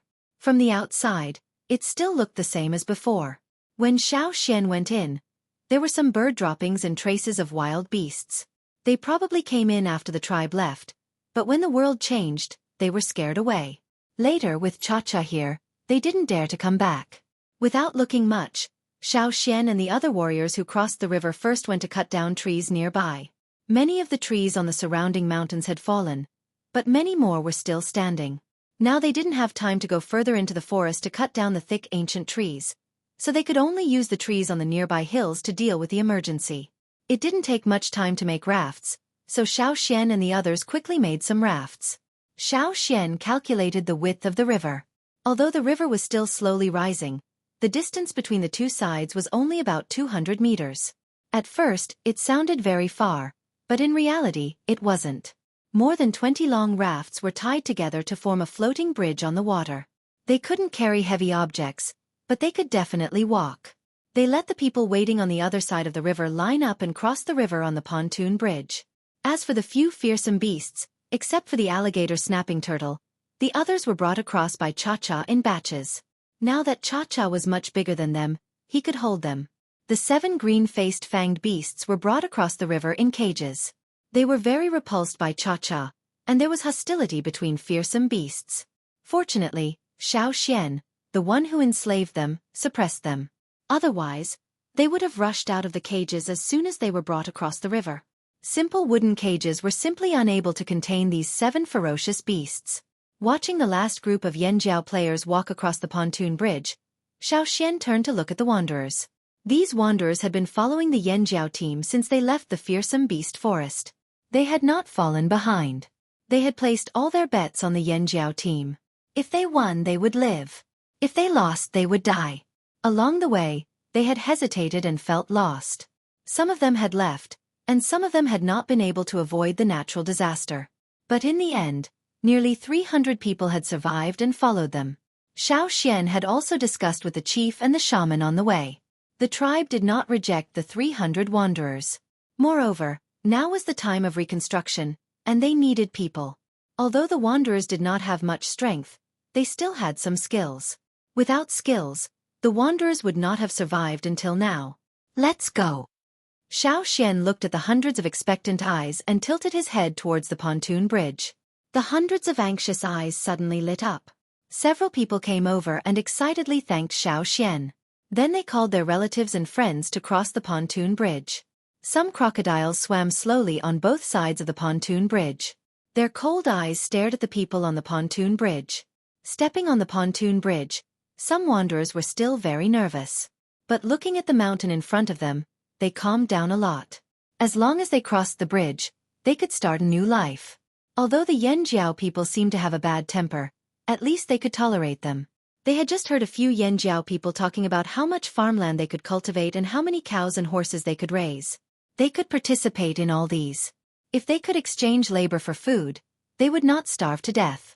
Everything would be fine. The wanderers walking in front of them walked steadily and quickly. After the last wanderer had passed, Xiao Xian thanked Fu Shi and the others. Thank you so much for today. When you have time, come and play on the other side. Fu Shi laughed out loud. He raised his hand and patted Xiao Xian's shoulder. Okay. The other drumming tribe people were also in a good mood. It seemed pretty good to be neighbors with the Yanjiao people. Before, a Yanjiao warrior had told them that in the future, he would use animal meat and animal skin to exchange for water moonstones. If they could trade with the Yanjiao people, they would not have to look for the Pu tribe people anymore. Moreover, the Yanjiao people's clothes and things were much better than theirs. Many of them were things they had never seen before. A drumming tribe warrior looked enviously at the other side of the river. In the future, I will save more water moonstones and exchange them with the Yanjiao people. They are more honest than the Pu tribe people. The others nodded in agreement. In fact, they had always known that the Pu tribe people were more treacherous, but they did not want to leave this place. They also had a lot of water moonstones in their hands. They did not want to be too troublesome, so they turned a blind eye. But now they changed their target. If there was a way, who would not want to live a better life? What about this pontoon bridge? Fu Shi asked Xiao Xian. Let's leave it here for now. Xiao Xian said. Okay, I'll tie it up again. Fu Shi went over and hammered down the already loose wooden stake, and tied it to the pontoon bridge again. After Xueqi said goodbye, he crossed the pontoon bridge. It was already late, and there was no time to build a new house. They could only make do for now. Fortunately, the weather was good these 2 days, and it was not cold at night. After experiencing this difficult journey, staying here for one night was actually very easy for many people. They were too lazy to move if there was a cave. Some children had already wrapped themselves in animal skins and slept directly on the ground. They had an impression of this place. It was like returning to the cradle, and they slept very deeply. The shaman called Xueqi over to discuss the settlement of the wanderers. In the end, they decided to give them a nearby hill to live in. There were no plants on the hill, but there were many holes, like small houses. The warriors who went there to train in the past dug out stones. In the past, when the warriors were tired from training, they would rest there. Just right. Now the wanderers lived there. Now the wanderers were exhausted and did not have the strength to build houses. The Yanjiao people were not much better. The warriors still had to assign tasks to clean up dangerous beasts. Everything could only depend on themselves. Having a cave to live in was already very good. After walking around, Xueqi went back to rest. The house he and Old Ku used to live in had already collapsed. Caesar was lying there. Old Ku was wrapped in animal skins and directly leaned on Caesar to sleep. Cha-Cha had flown away. Xueqi spread out a piece of animal skin and closed his eyes. It was rare for him to have a good night's sleep. The next day, after Xueqi woke up, he did not have time to eat breakfast. He ran to the riverbank to look at the pontoon bridge above. The pontoon bridge sank a little. Xueqi went over and turned over the rafts near the shore. He saw some strange insects with long tentacles attached to them. The pontoon bridge sank because of them. They were dying, and their bodies were not as flexible as before. They could not stretch as freely as before. When the river disappeared, the living environment in the water might have changed. It was no longer conducive to their survival. Those that could leave had already left with the receding water. Those that could not leave could only wait for death. Perhaps in the near future, there would be no insects that could eat wood in this river. Many river beasts that Xueqi and the others had seen in the river had also disappeared. Perhaps they had left with the river beasts. Perhaps they continued to live in a remote mountain forest in the upper reaches of the river. However, that was not what Xueqi needed to worry about. The changes that were unfavorable to the river beasts were good news for people. The Yanjiao team returned to this place again and started a new life. What was different from before was that they were no longer isolated from the world. When they wanted to go on a trade trip, if they wanted to use the animal skins they hunted to exchange for more things, if they wanted to communicate with more people, all they had to do was to walk across the pontoon bridge.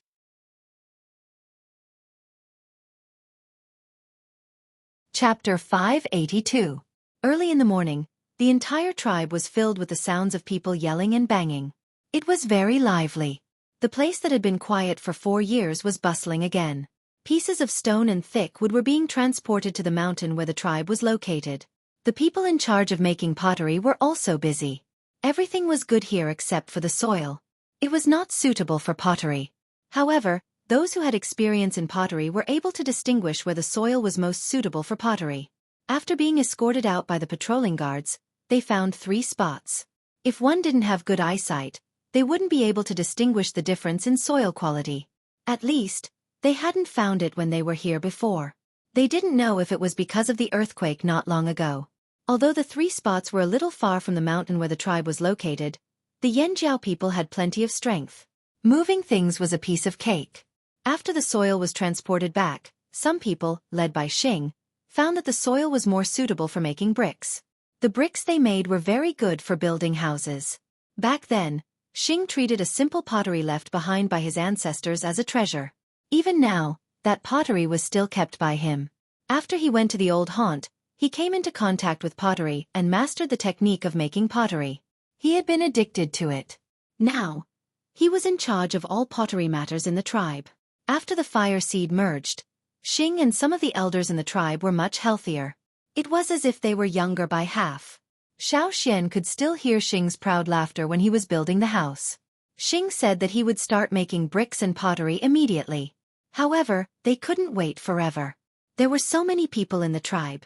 Who knew when they would have bricks? Therefore, most of the houses were made of wood and stone. It wouldn't be too late to change them after the bricks and tiles were made. The The people in charge of farming had already started looking for suitable land. When the Yanjiao people left, they had dug a man-made lake. Now the lake was still there, but the path connecting it to the river was broken. After all, the river was no longer there. The riverbank had also changed a lot. There was a long bulge along the bank, like a giant python lying on the bank. In the future, the tribe would dig the path connecting the river and the lake again. The crops that couldn't withstand the drought would be planted around the lake. The ones that could withstand the drought and were suitable for the mountain environment would be planted in some places on the mountain. Duo Kong had already brought people to dig for stones. The core seed wrapped in white worm skin was also placed in a place. Now, they had to choose a stone to throw over. The nearby area had already been cleaned up by the warriors. They cleaned up all the threatening beasts and plants. Those that could be eaten were dragged back to cook, and those that could not be eaten were burned. The outer walls that had been destroyed needed to be rebuilt. Tar and Gigu, the two team leaders, took those who were itching to hunt. The tribe did not have enough food now. Rebuilding the tribe was physical work, which consumed a lot of energy. They needed to hunt to survive. Zhang Luo and the rest were not familiar with this place, so they followed in batches to learn the way. There were 5 hunting routes and 1 new exploration route, so they had to memorize them all. Xiao Xian's family had a giant antler deer brought back by Cha-Cha for breakfast today. Caesar had gone into the forest with the other ferocious beasts of the tribe to hunt for prey, and had not returned yet. They followed the hunting team, so Xiao Xian was not worried. After building the house, before Xiao Xian could rest, he saw Lang Jie dragging a net bag over. "I just caught them in the river. Take a look." Lang Jie untied the net bag and shook out the fish inside. When Xiao Xian came back from the shore in the morning, he saw Lang Jie casting the net. Xiao Xian asked Lang Jie to inform him when he caught any fish. Xiao Xian wanted to know what fish were still in the river. "There aren't many fish. There are drumming crocodiles in the river. I didn't dare to go to the center of the river, so I caught them from the shore," Lang Jie explained. Before the river disappeared, if they cast the net directly, it would be easily broken by the river beasts, so they made fish fences. Every time they caught a variety of strange creatures, but now that the river was gone, they could cast the net again, but the fish they caught were very monotonous. He cast the net and caught some fish, but he didn't catch anything else. He only saw 2 or 3 piranhas with sharp teeth. Their mental state was good, but unfortunately, the drumming tribe's crocodiles were all around. The piranhas couldn't be arrogant here at all. They would only become the crocodile's food. In the morning, Xiao Xian saw a crocodile bite several piranhas. "I think the river won't be so dangerous in the future," Lang Jie said. The drumming tribe was here, so the crocodiles would not leave. The river had risen a lot compared to yesterday. In the morning, the tribesmen added a few rafts to the pontoon bridge, and the position of the rafts tied to the shore had also risen. However, now the river was rising slower and slower, and it was almost flat.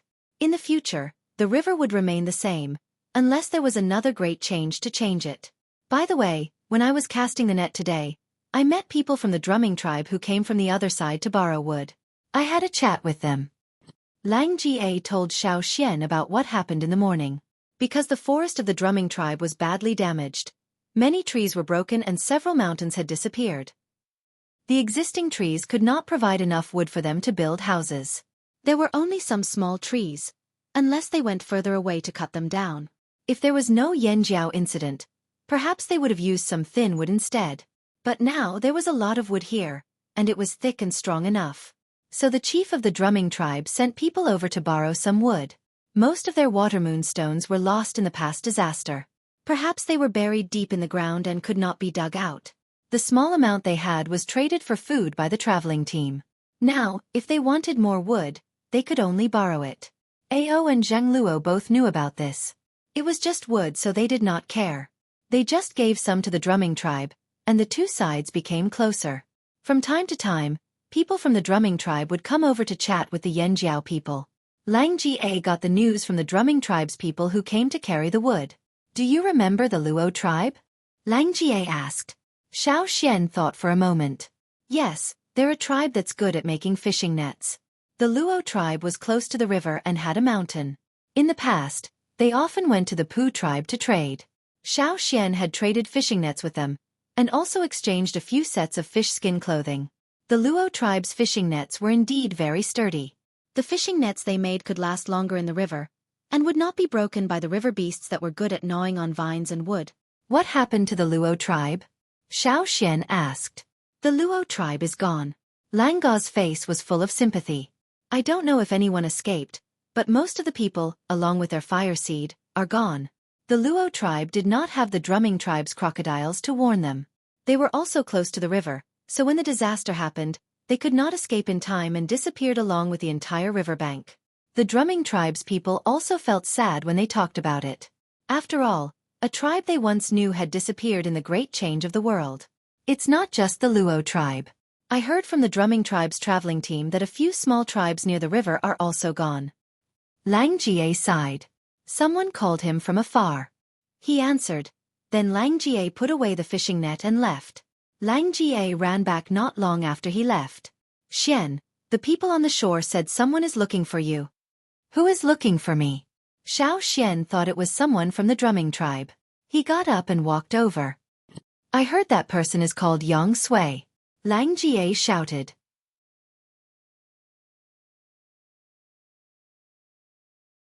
Chapter 583. Sui? The shaman of the Rain tribe? Why did he come here at this time? Xian was puzzled. He put down his work and went to the riverbank with Lang Ga. Did he come here alone? Xian asked. No, there were a few others. I didn't see the exact number, but they seemed to be in a hurry, Lang Jie said. In a hurry? Was it for the tribe or for other reasons? When Xian came to the riverbank, Sui and the others had just been led ashore. Because of the disaster, the mountain had been raised a lot. The part near the riverbank was very steep. The warriors of the tribe had been repairing that part for the past 2 days, so there were no intact roads or stairs for them to climb up. Sui and the others were covered with mud and stone marks. They looked very embarrassed and tired. It made sense. The distance from the Rain tribe to here was quite far. Just looking at this group of people, they were already exhausted. If it weren't for the flaming horn warriors who helped them up, perhaps half of them wouldn't have been able to climb up. Seeing Xian, Sui forced a smile and then sat down on the ground. It was rare for him to be in such a state. Let me take a break first. Sui wanted to lie down on the ground. He was only a shaman. Compared to the other warriors of the Rain tribe, he was much weaker. Xian asked someone to bring some food. Looking at these haggard and tired people, they must be hungry. They wouldn't be short of water. Manjiu, bring some food. How did you find this place? Xian asked. I was going to the fearsome beast mountain forest. I heard that Yanjiao was migrating again, so I asked around and followed you all the way here. Sui turned his head to look at the busy Flaming Horn tribe. They didn't look dispirited at all. He thought the Flaming Horn tribe would be in a bad mood after being forced to move because of the disaster. He didn't expect it to be completely different from what he expected. Sui didn't explain the specific purpose of his visit. Xian didn't continue to ask. This wasn't a good place to chat. Sui must have something else to say. The 20 people of the Rain tribe all looked confused and nervous. They were even more anxious than the Yanjiao team during the migration. They just didn't say anything. Something must have happened. Was the Rain tribe seriously affected by the disaster? After a short rest, Xian asked someone to send a message to the shaman in chief, telling them that the Rain tribe had come. Then he took Sui and the others to his house. The house had just been built, so it was a little crowded with more than 20 people. So Sui asked the others to wait outside. Because the place where the tribe received outsiders had not yet been built, they could only wait here. However, these people of the Rain tribe didn't care about this. They just waited outside the house quietly. Old Ku cooked a pot of meat soup and shared it with them. Then he sat on a stone outside the house and chatted with these people who came from afar. Old Ku rarely saw people from other tribes. After all, he couldn't go out with the travel team because of his leg injury. In fact, he was very interested in many things about other tribes.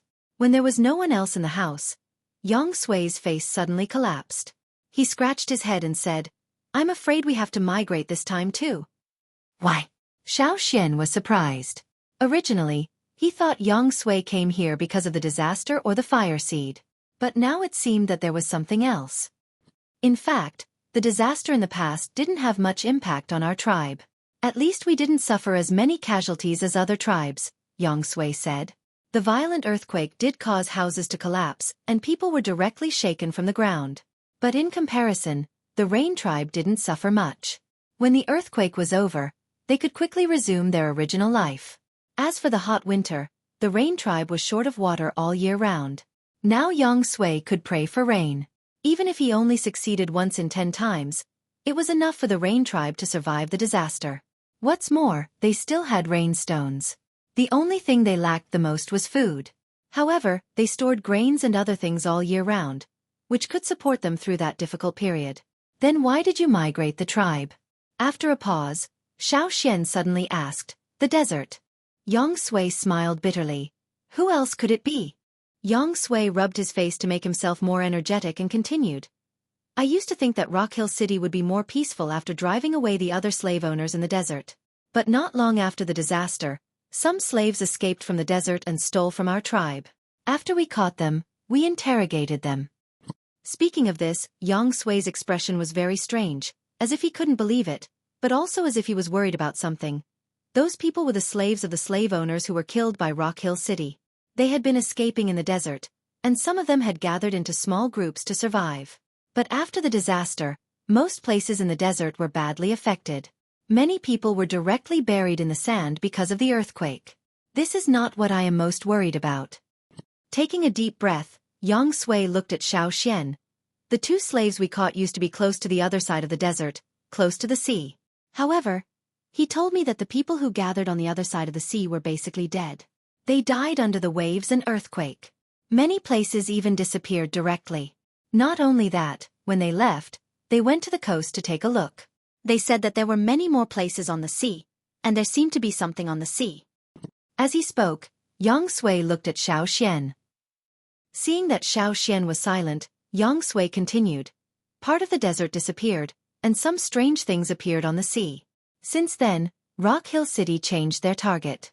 They no longer cared about the people in other parts of the desert, and only dealt with those who were still alive near the coast. It was as if they wanted to clean up the people there and occupy the coast. Therefore, those who were lucky enough to survive near the coast all fled out of the desert. I remember that there were many people from Yanjiao who came out of the desert. You actually didn't come from the desert, but from the other side of the sea, right? That's right. Xueqi didn't deny it. Xueqi's eyelids twitched. He couldn't help but stand up and ask impatiently, what's on the other side of the sea? Why did the people of Rock Hill City change like that? Do you know? What happened on the sea wasn't the main reason why Xueqi was so worried. He just felt great unease from Rock Hill City's actions. If the disaster really closed the distance between the 2 sides, then what the slaves saw might really be what I know. Xueqi didn't expect something like this to happen. It happened only a year after they left. On the other side of the sea, there are tribes and slave masters. Many slave masters. But you asked if Rock Hill City had anything to do with them. From what I know, the Sure family has a grudge with them. I knew it. Xueqi scratched his head with his fingers. The Rain tribe was close to the desert, so they knew more about slave owners. For thousands of years, there were several large boxes of records about slave owners. There was once an ancestor of the Rain tribe 1,000 years ago, who mentioned that slave owners in the desert came from the other side of the sea. He always knew that there were people at the end of the desert, on the other side of the sea. It was just that they were far away. In the past 1,000 years, he didn't hear of anyone coming from that side. Even when the desert changed and Rock Hill City became the ruler of the desert, they didn't think about that direction. It wasn't until Xueqi and the other Yanjiao people came out of the desert that Xueqi was triggered. After that, Xueqi flipped through many of his ancestors' records. The more he read, the more frightened he became. Then he thought about what Xueqi told him about the fire seed. Xueqi couldn't stop worrying. Now, the desert changed again. Rock Hill City's actions made Xueqi even more worried. He always felt that it wasn't safe to continue staying there. He even dreamed that the fire seed was extinguished. After a year, he lost weight. After the disaster, Xueqi finally decided to bring some people to Xueqi to ask about the fire seed. At the same time, he also wanted to find out about the other side of the sea. He didn't just mention it casually. He really did have an idea. The slave masters in Rock Hill City were too dangerous. The Rain tribe couldn't fight against them. In the past, there were many slave masters and many forces in the desert. They could still fight among themselves. Now, the desert was Rock Hill City's territory. What if they wanted to expand in the future? Now, he heard from Xueqi that Rock Hill City had a grudge against the people on the other side of the sea. If they fought, would Rock Hill City target the tribes near the desert when they lacked slaves? As long as the fire seed was extinguished, there would be more people for them to enslave. Then the Rain tribe would be in even more danger. Xueqi didn't care about the other tribes near the desert. He only cared about the future of the Rain tribe. So, what's your decision now? Xueqi looked at Xueqi's changing face and asked. Xueqi gritted his teeth. Move. We must move.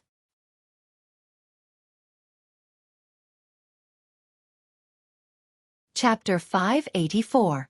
However, when it came to migration, Xueqi hesitated. In fact, when Xueqi brought the Yanjiao people out of the desert last year, he already had the idea of migrating the tribe. It was not only about the fire seed, but also about the future of the tribe.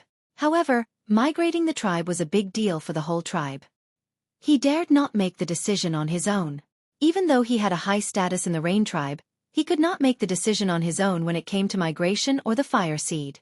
He had been discussing with other senior members of the tribe until now. After a year's work, he had convinced many people. However, the decision to migrate the tribe had been made, but where to move to would lead to a new round of arguments. Some people suggested moving to the central part of the continent, where there was plenty of water, good weather, and fertile soil. It was a good place to plant crops and people in the tribe could live a good life there. However, as soon as this suggestion was put forward, it was opposed by more people. He was well aware of the fighting capacity of the Rain tribe. All the traveling teams knew how competitive the central region was. Moreover, there were too many powerful warriors in the central region. Just the few big tribes alone could suppress them. How could it be easy to pick up the food among these powerful warriors? Besides, the situation in the central part of the continent had long been formed. It was hard for the Rain tribe to find a place to stay in the central part of the continent. Speaking of this, Xueqi felt sad. In fact, a long time ago, the Rain tribe was also very strong. However, if he said this now, he would be ridiculed. Now the Rain tribe had been declining. Not to mention the big tribes in the central part of the continent, even some medium-sized tribes in the central part of the continent could beat them black and blue. Xueqi had thought about whether he should go to the Yanjiao tribe. When they were discussing the migration location, the Yanjiao tribe had already destroyed Wanshur and dominated that area. Although it was close to the fearsome beast forest, the Yanjiao tribe was there. It should be fine, right? Besides, there were not many tribes there. They could find a place a little further away from the fearsome beast forest. This was also his purpose when he left the tribe to find the Yanjiao people in the fearsome beast forest. However, halfway there, he heard that the Yanjiao tribe had migrated again. He could only look for them all the way here. Thinking back to what he saw before he entered the house, the place where the Yanjiao tribe was now seemed to be more stable. Are you going to settle down here? Xueqi asked tentatively. Yes, we can't live in the fearsome beast forest anymore. Seeing Xueqi rolling his eyes, Xueqi guessed something and asked, What do you think? Ahem, a little bit. After thinking for a while, Xueqi said, What do you think if the Rain tribe comes here? Here. Xueqi pointed at his feet and drew a line to indicate the riverbank. No. I'm not talking about the river. Xueqi hurriedly said.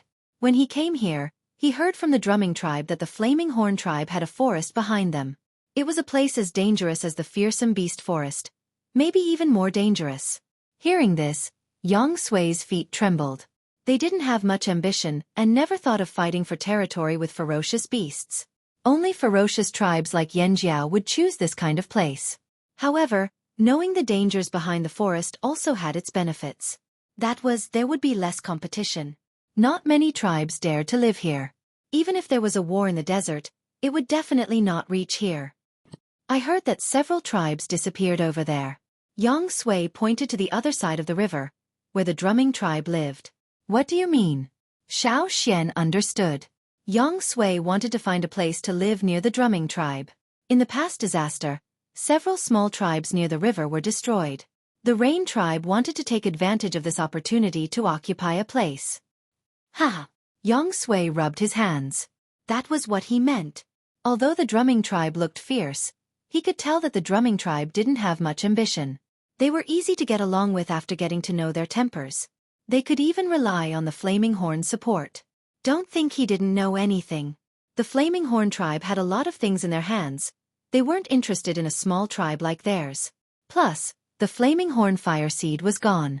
If they moved to this area, they wouldn't have to worry about being suppressed by the fire seed. Xueqi knew a lot of things. He could even connect the notes left by his ancestors to the current situation in the desert. After thinking about it, he felt that it was safest to rely on Yanjiao. The tribes in the central region were not suitable. There were too many tribes relying on them. If the Rain tribe went there, those tribes wouldn't care. But Yanjiao was different. They knew each other. We've known each other for a long time. Ha! Xueqi laughed. Xiao spread his hands. That's not Yanjiao's territory. You can make your own decisions. But I have to remind you that even if we don't have any conflicts, I can't guarantee what will happen if the Rain tribe makes trouble. Hey, I know. Of course I understand. After chatting with Xiao for a while, Xueqi went to visit the two shamans and the chief of Yanjiao. Then he left with more than 20 people of the Rain tribe. He planned to talk to the people of the Drumming tribe and make a final decision. The people of the Drumming tribe were still talking about the Luo tribe and other tribes that didn't survive the disaster. While they were sighing, they heard that the Rain tribe intended to move here. They didn't care much about the Rain tribe.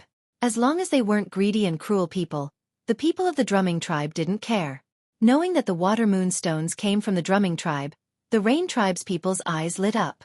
They didn't want to rob them, but they felt that it would be easier and more cost-effective to trade with them, just like how they could exchange for shells more easily in the past. They didn't expect that moving here would bring them such benefits. Without shells, they still had water moonstones. Do the people of the Drumming tribe eat grains? We can plant it. All of us in the Rain tribe can plant it. What? We don't eat grains, but we like meat? We can raise animals, cattle, sheep, horses and so on. What kind do you like to eat? We'll sell them to you at a cheaper price. Pottery? Linen? We can do that too. We can do anything. We can learn even if we don't know how to.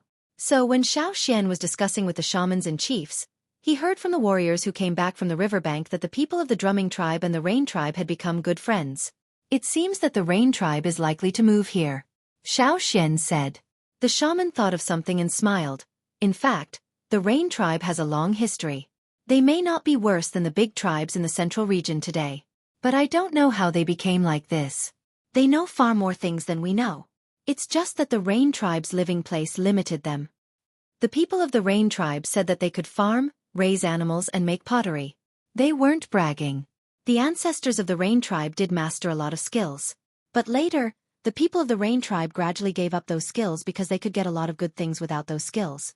But now, in order to survive, they might pick up those skills again.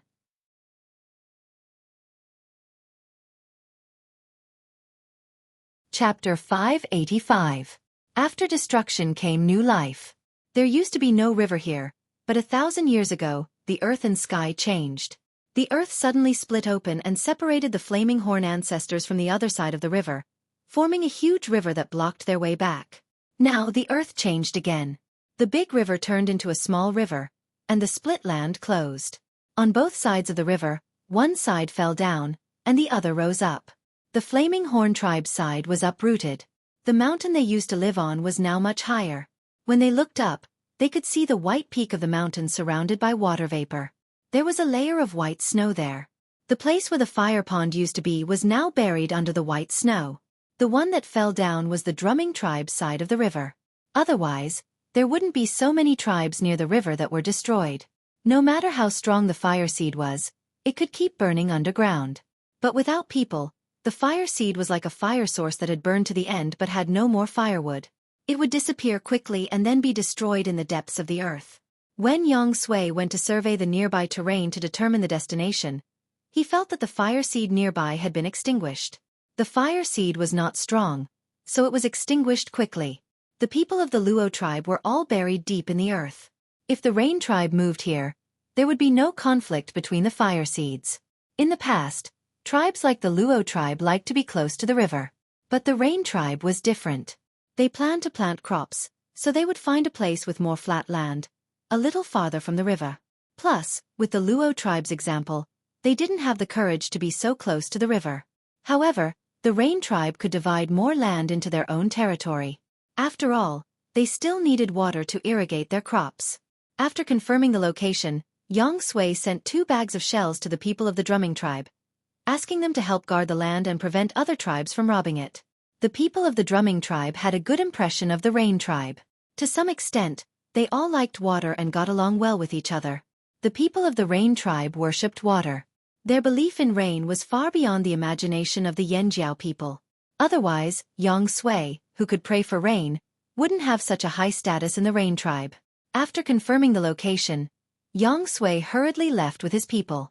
They had to move their tribe here as soon as possible and prepare for winter.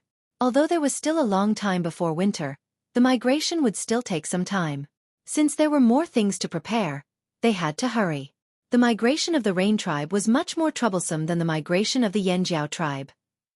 The Yanjiao tribe had already merged their fire seed, so they didn't need to bring their fire seed with them. However, as a tribe that still had their fire seed, the Rain tribe had to be more careful. It was very risky to bring a fire seed on the road. This was also why many tribes were unwilling to move once they had settled down. It was too troublesome and risky. When Yanjiao returned to the old land from the other side of the river, they also brought the incomplete fire seed with them. That kind of nervous tension was indeed uncomfortable. Xueqi also wanted to try to integrate the fire seed before moving the tribe. Unfortunately, the Rain tribe might not be able to discuss this matter immediately. After all, many years had passed, and the idea of integrating the fire seed was deeply ingrained. Many people couldn't accept it at the moment. On the way back, Xueqi sighed.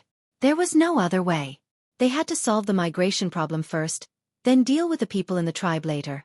In the Yanjiao tribe, the buildings were rebuilt one by one. They were even more magnificent than before. Many of them were drawn by Xueqi and finalized after discussing with the craftsmen who were good at building houses. For example, the meeting hall on the mountain and the 50-meter-tall watchtowers were built on the mountainside and the riverbank at the foot of the mountain. Things were different now. Before the river disappeared, they didn't need to guard against the other side of the river. They only needed to keep an eye on the river. But now, they had to guard against the other side of the river. Although the Drumming tribe and the Rain tribe weren't hostile to Yanjiao, it was better to be cautious. Just because they weren't hostile, it didn't mean others weren't hostile. They hadn't started planting the 1,000-grain gold yet. Now wasn't the best time to plant it. The 1,000-grain gold was too precious and the tribesmen didn't want to waste it. They could only cultivate the land first and plant it next year. In the other fields, crops suitable for this season had already been planted. The cabbages were harvested when they were in the fearsome beast forest. They were temporarily with the shamans. There were still some cabbages left on the ox cart. They were planted first. The veins of the sky couldn't be planted on the mountain. The mountain where Yanjiao lived wasn't suitable for planting.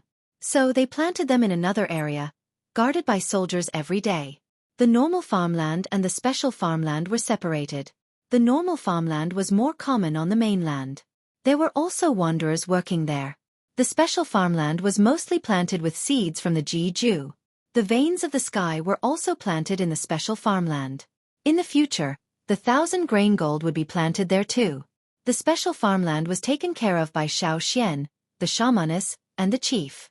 The soldiers guarding it were also decided by them. No one else could get close without permission.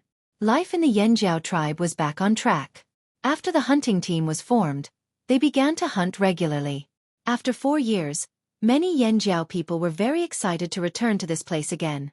Even the fearsome beasts were more active. Because of the great changes in the world and the chaos in the forest, the territories of the beasts they were familiar with had changed. They needed to calculate and map again. But that wasn't a problem. After satisfying the Yanjiao's needs, they would trade some with the Drumming tribe. However, the Drumming tribe was now poor. They didn't have any water moonstones, so they could only write IOUs. This didn't matter. They weren't worried about the Drumming tribe reneging on their debt. On this day, after Xueqi fed the green-faced fanged beast some blood, he went to the casting room. When he came out, he heard from the watchtower that the Rain tribe had arrived. According to the patrolling warriors who were watching over there, the Rain tribe was not in a good state after a long migration.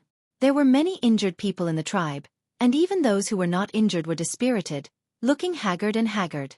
However, when they arrived, the entire Rain tribe burst into cheers. They were going to welcome a new life here.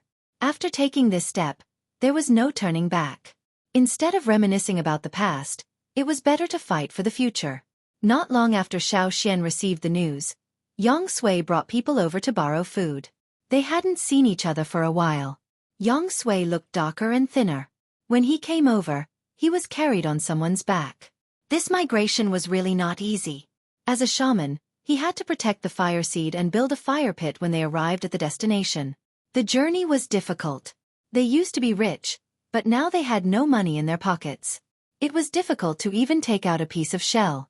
There were many injured and hungry people in the tribe. Now they could only borrow from Yanjiao. 1 year. Don't worry, we can pay it back by this time next year. Maybe it won't take a year. Maybe half a year. Although Xueqi was not in good condition, his eyes were bright. He was still confident about the future. Therefore, not long after Yanjiao settled here, he began to be a creditor. He had 2 debts, one from the drumming tribe and the other from the rain tribe.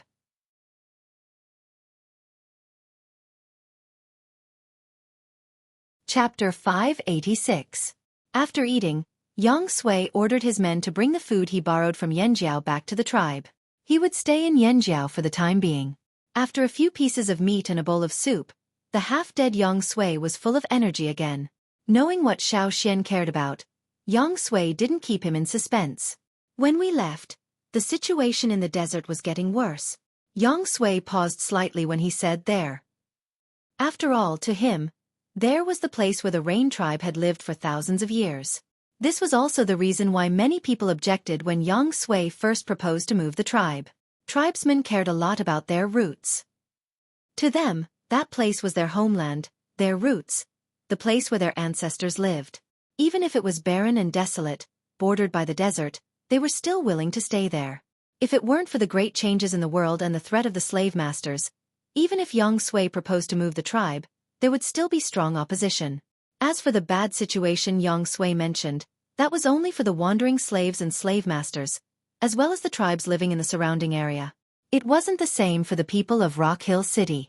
On the other hand, it also meant that the ruler of the desert, Rock Hill City, was still on the move. Do you know that half of the desert is now left? Xueqi exclaimed. Even though Xueqi was prepared, he couldn't help but be shocked when he heard the news. Such a large desert was directly reduced by half in the past earthquake. It would be strange if it didn't cause a commotion. Xueqi couldn't help but worry about his sleeping slave. He didn't know how that guy was doing now. Xueqi could feel that Sapphire was still alive, but he couldn't confirm its current situation. Xueqi glanced at Xueqi's expression and asked, "Do you want to go to the desert to take a look?" "That's an idea. I advise you not to go now. Now that the desert has shrunk by half, it's easier for Rock Hill City to control the desert. Plus, they're still cleaning up the desert. You'll be attacked if you go." Even if the desert had shrunk by half, it was still huge for humans. But Xueqi's words were true. If what Xueqi had heard from the slaves who escaped from the desert was true, then the people of Rock Hill City might have predicted this a long time ago. Considering the events of the past few years and the fact that the Rock Hill City team had entered the fearsome beast forest to search for the green-faced fanged beast and then left in a hurry, Xueqi didn't believe that there was nothing wrong. But if Rock Hill City had already anticipated this and were waiting to take revenge for 1,000 years ago, did they really have that many people? Or were there really that many slaves who could fight against the slave masters on the other side? If they didn't have enough manpower, they would definitely attack the tribes, but Rock Hill City didn't do that. That meant that they had sufficient manpower and were well prepared. Where did this person come from? This was something that Xueqi had no way of knowing. However, Xueqi had a feeling that Rock Hill City had a trump card up their sleeve. Although Xueqi really wanted to go to the desert to investigate, now was not a good time. First, Rock Hill City was on the move and would treat anyone who entered the desert as an enemy. Second, Yanjiao had just stabilized and many things were not done yet. The Rain tribe had also moved to the nearby area, and there might be other tribes on the move as well. His own matters were not settled yet and he didn't have time to care about others. Xueqi couldn't just leave. After thinking about it, Xueqi also thought it through. Curiosity and worry were useless now. The most important thing was to develop themselves. As long as the tribe was strong, everything would be fine. After Yang Sui left, Xiao Xian went out to the mountains to look for Zhang Luo. He decided to go hunting with Zhang Luo and the others in a few days. As soon as he went out, Xiao Xian bumped into old Ku, who had just returned from the cave at the foot of the mountain. Stone tools weren't what the tribe lacked the most now. After they had pottery and metal tools, stone tools were gradually being replaced. Old Ku also made some stone tools, but he was just itching to play with them. He was now teaching children at the foot of the mountain. Some children who had lost their parents and guardians were still arranged to live in the Crouching Ox Cave. Now that the tribe was starting to develop, they were no longer in a state of muddling through. The education of young children was also focused on. Before he left, Xiao Xian had organized similar teaching activities. Later on, he went to the old haunt and built a place similar to a school. Not long ago, Xiao Xian discussed with the shaman and the chief and started a more detailed education. There were also 3 brick houses built on the mountainside. There was also the empty training ground that was originally used for training, forming a simple school. However, for the orphans living in the Crouching Ox Cave, other than the school on the mountainside, there were also some relatively free people from the tribe who would teach them from time to time. Old Ku was one of them. There was less demand for stone tools in the tribe, but that didn't mean they didn't need this skill. When they were in the mountains, they still had to rely on stone tools for emergencies. So when Old Ku was free, he would go to the Crouching Ox Cave to teach the children how to make stone tools. He didn't expect the kids to be interested. As long as someone wanted to learn, Old Ku would happily continue to teach. Other than stone tools, he also set traps. Hunting skills like this were necessary for the Yanjiao people who hunted for a living. Even if they couldn't master it, it was always good to know more. Although the tribe had developed well and had the resources to build more houses, the children who had lost their relatives continued to live in the Crouching Ox Cave out of nostalgia. It was a special place where their ancestors had stayed before. Old Ku often encouraged the children by saying, "Your elder Xiao Xian came out from this cave." The Crouching Ox Cave now wasn't the same as the one Xiao Xian used to live in. If it was said that the cave used to be rough, now it was well renovated. When it was dark, there were water moonstones to light up the place. They didn't have to worry about food and water. Naturally, there would be people to provide them. The food was also much better than what Xiao Xian used to have. Some small rooms that used to store junk were also cleaned up. Except for the stone room with a mural, the other rooms were made into small rooms, just like dormitories. The bunk beds were made by Xiao Xian and the carpenters. They weren't covered with the withered grass that Xiao Xian and the others used to use, but animal skin or linen. Of course, other than the most basic necessities, if the children wanted to get more things, they still had to rely on themselves. It was impossible to get something for nothing, and the tribe didn't want to raise people like that. When Xiao Xian went there yesterday, the children were still gathered inside the cave. In the spacious open space near the entrance of the cave, they were holding branches and learning how to write and count on the sand table. As for the crooked words written on the walls with years of history, they were left behind by the seniors who used to live there. They were inspirational words left behind by the seniors who used to live there. Everything was developing in a good direction. Xiao Xian stood on the mountainside and looked into the distance.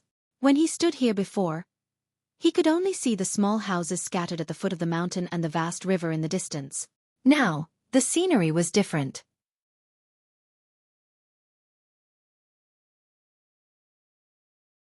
Chapter 587. On the 3rd day of the Rain Tribe's arrival, Xiao Xian followed the hunting team to hunt. Now, the advance group did not take action for the time being. The disaster in the past had caused many changes in the forest. In addition, they had been away for 4 years, so they had to familiarize themselves with the most basic hunting routes. This time, Xiao Xian did not follow the hunting route he was familiar with.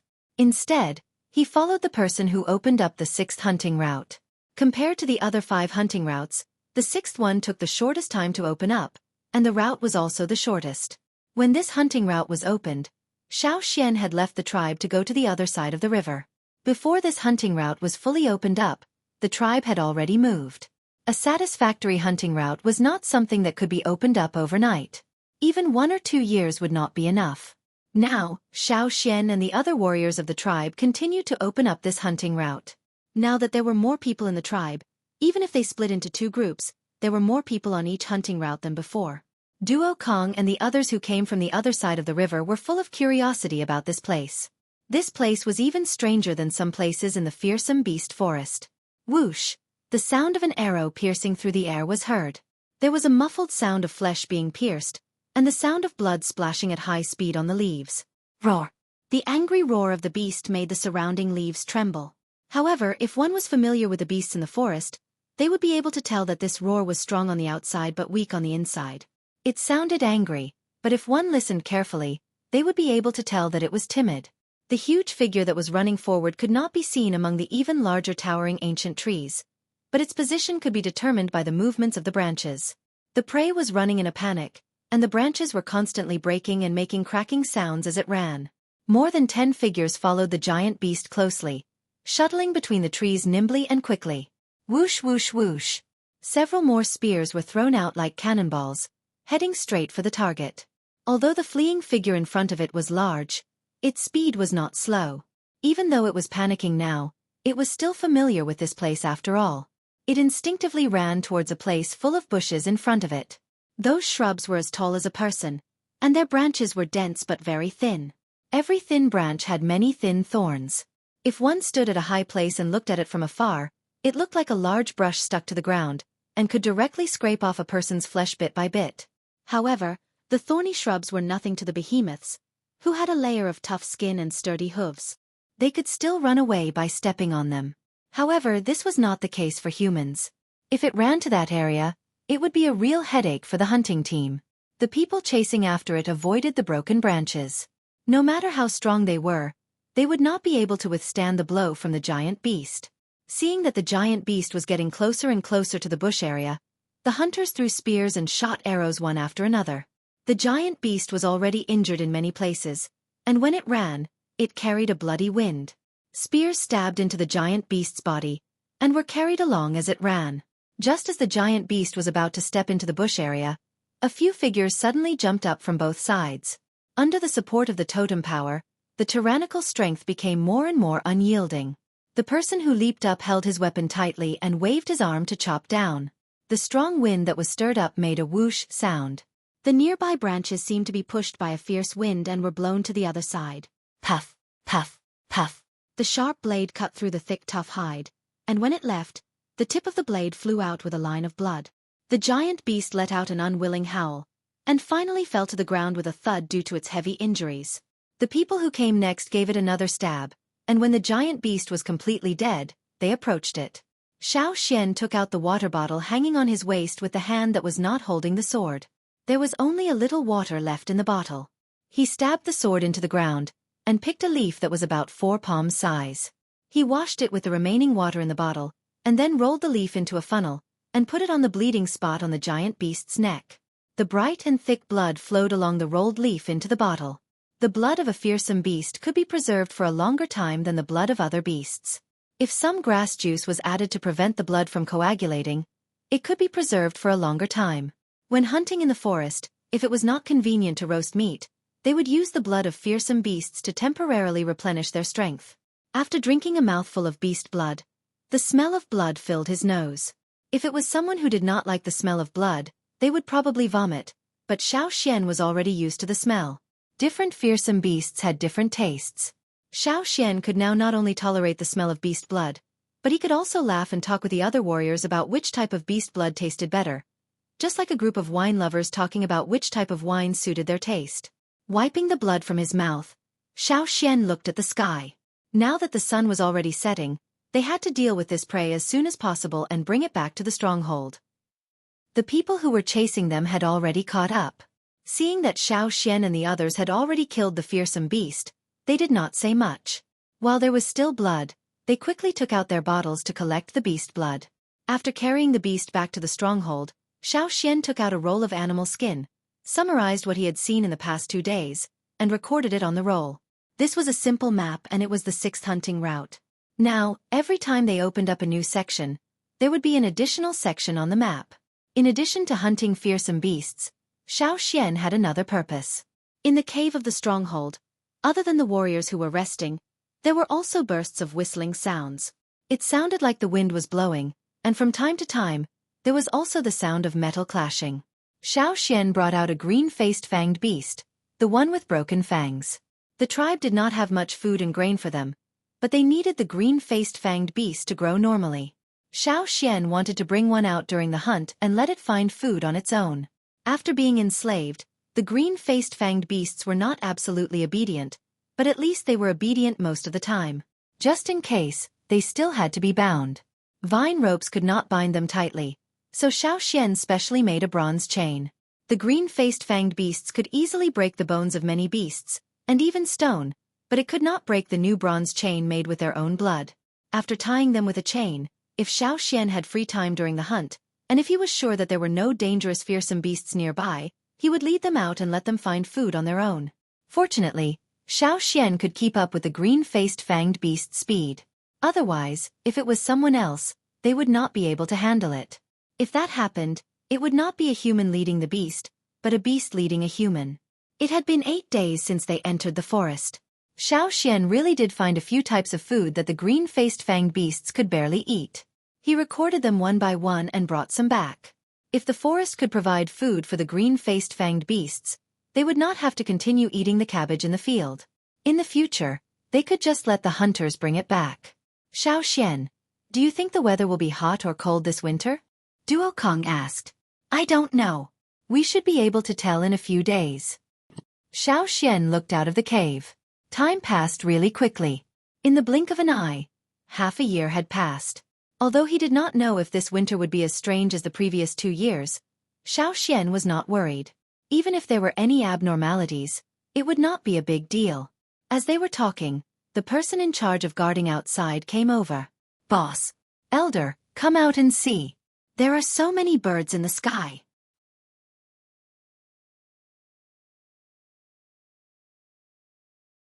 Chapter 588. Xiao Xian kept the animal skin scroll in his hand and hurried out of the cave. Why would there be a flock of birds at this time? They didn't hear any big movements in the forest, so it was impossible to startle the birds. Moreover, if it was just a small flock of birds, the people guarding outside wouldn't be so shocked. Even though Xiao Xian knew that there must be a large flock of birds in the sky, when he really walked out of the cave and looked at the sky, he realized that he had underestimated it. The dense flock of birds in the sky was like a dark cloud that suddenly appeared, covering most of the afterglow of the setting sun, casting only a shadow. Why are there so many birds? Where did they come from? Even the people who first participated in the development of this hunting route had never encountered such a thing. In the past, when we developed this hunting route, we didn't see anything like this. They were the people who knew the best about this hunting route, but this was the first time they saw such a scene. What are those birds? I can't see clearly, they're flying too high. They don't look small, and they're flying very fast. Even if they're big and fly fast, with such a large number of birds, are they migrating? The people looking at the sky casually expressed their opinions, but Xiao Xian's heart skipped a beat. According to the time in the tribe at this time, it was indeed autumn in many places. In cold places, the temperature dropped early. Could it be that they were migrating to warmer places? But if that was the case, they had never been seen here before, so why did they suddenly appear now? They didn't know where the flock of birds in the sky came from, and where they were going, so the hunting team still had to continue. Everyone, be careful, Duo Kong said to the others with a stern face, then turned and strode into the cave. When Xiao Xian also walked into the cave, Duo Kong hurried over. At this time, he looked nervous, completely different from the sternness he had when he was warning the others outside the cave. Duo Kong lowered his voice, probably because he was too excited, and his voice was trembling at the beginning. Xiao Xian, why do you think those birds in the sky suddenly flew up? Could it be? Could it be? Is there something wrong? Xiao Xian paused for a moment, then understood. Duo Kong was worried about another catastrophe. It was no wonder that Duo Kong was so nervous and frightened. After all, he had experienced the previous disaster and was extremely paranoid. Whenever he saw a similar scene, he would think in that direction. When he left the old haunt, there were also flocks of birds coming out of the ferocious Beast Mountain forest when the world changed. Xiao Xian pondered for a moment. He didn't have the same feeling of fear and uneasiness that he had during the cataclysm. He looked at the green-faced fanged beast that was sleeping soundly in the cave and said, I don't think so. Duo Kong didn't dare to breathe. He continued to stare at Xiao Xian. Why don't you tie another knot? What he meant was that he wanted Xiao Xian to perform a knot divination. Otherwise, he would feel uneasy. That's fine too. Today's hunt had already ended, so it wouldn't matter if he spent some energy on divination. Xiao Xian was about to look for a straw rope when Duo Kong handed it over. Xiao Xian looked at the straw rope and then looked at Duo Kong. This person usually didn't use such a thin straw rope. Cough. I just made a little too much when I was making the straw rope. I kept it for later use, said Duo Kong. He didn't use such a thin straw rope himself, but ever since he saw Xiao Xian's ability in knot divination, he developed a habit of making straw ropes that were thin and easy to tie. If Xiao Xian didn't have any straw rope, he could provide some. Not only Duo Kong, but Zheng Luo, Ta, and Gigu all did the same thing in the tribe. They just didn't encounter a situation where Xiao Xian had to perform a divination. Xiao Xian adjusted his breathing and then picked up the straw rope. He closed his eyes and began the divination. He only wanted to know about the birds in the sky. Where did they come from and where did they go? After a while, Xiao Xian opened his eyes and looked at the completed knot in his hand. After reading the conclusion, he frowned. What? What happened? Duo Kong was so nervous that his teeth were chattering. He didn't want to hear the terrible news from Xiao Xian. Xiao Xian shook his head. It's not a disaster. Duo Kong let out a long sigh. But... Duo Kong held his breath and glared at Xiao Xian. It's a little strange, said Xiao Xian. What's strange? Duo Kong couldn't calm down. Xiao Xian pointed in a direction. The divination didn't give us accurate information, but we know that the birds came from that direction. That direction? Duo Kong thought carefully about the map he had seen. In the fearsome Beast Mountain Forest, other than the 6 hunting routes, there were also some places that were not often visited. Duo Kong was thinking about the places in that direction on the map. However, this forest was very big. Even though the Yanjiao tribe had lived here for almost 1,000 years, the places they had visited were very limited. The map they had drawn was just the tip of the iceberg. Duo Kong couldn't deduce anything with just the direction. Xiao Xian couldn't figure out what was in that direction either, so he put it aside for the time being. What surprised Xiao Xian and the others was that in the following period of time, they saw flocks of birds flying in the sky one after another. However, the flocks were different every time, and there were many different types of birds. Moreover, these flocks of birds only flew in that direction. Even when Xiao Xian and the others returned to the tribe from the hunting ground, they didn't see the flocks of birds fly back. Seeing such a situation, everyone had a question in their heart. What happened? When the other hunting teams from the other 5 hunting routes met up with them and communicated with them, the other hunting teams had also seen the same flocks of birds, but at different times. After all, there was still some distance between the hunting routes. This question made the Yanjiao tribe, which had just settled down, depressed again. The 2 shamans were also depressed. They didn't feel any danger, nor did they see any signs of change in the weather. So why was this happening? It was said that the beasts in the forest and the birds in the sky could react to danger in advance. It was because of this that the people of Yanjiao were worried. Why was this happening? The atmosphere in the tribe was tense again. Some of the warriors even began to make stone tools. Metal tools were limited, so they had to make more stone tools as backup. The blacksmiths in the forge were under more pressure, and they worked overtime every day. Whether it was a natural disaster or war, they had to be prepared. In the last few days, they still saw flocks of birds flying in the sky from time to time. Even if they weren't directly above Yanjiao, the people standing on the watchtowers or near the top of the mountain could still see the flocks of birds flying in the sky. After observing, Xiao Xian found that the birds in the sky started from the large, fast, strong, and ferocious birds in the beginning. Gradually, they became smaller, weaker, and more ferocious birds. Until one day, when Xiao Xian was standing on the watchtower on the mountainside, he suddenly saw a green figure flying over.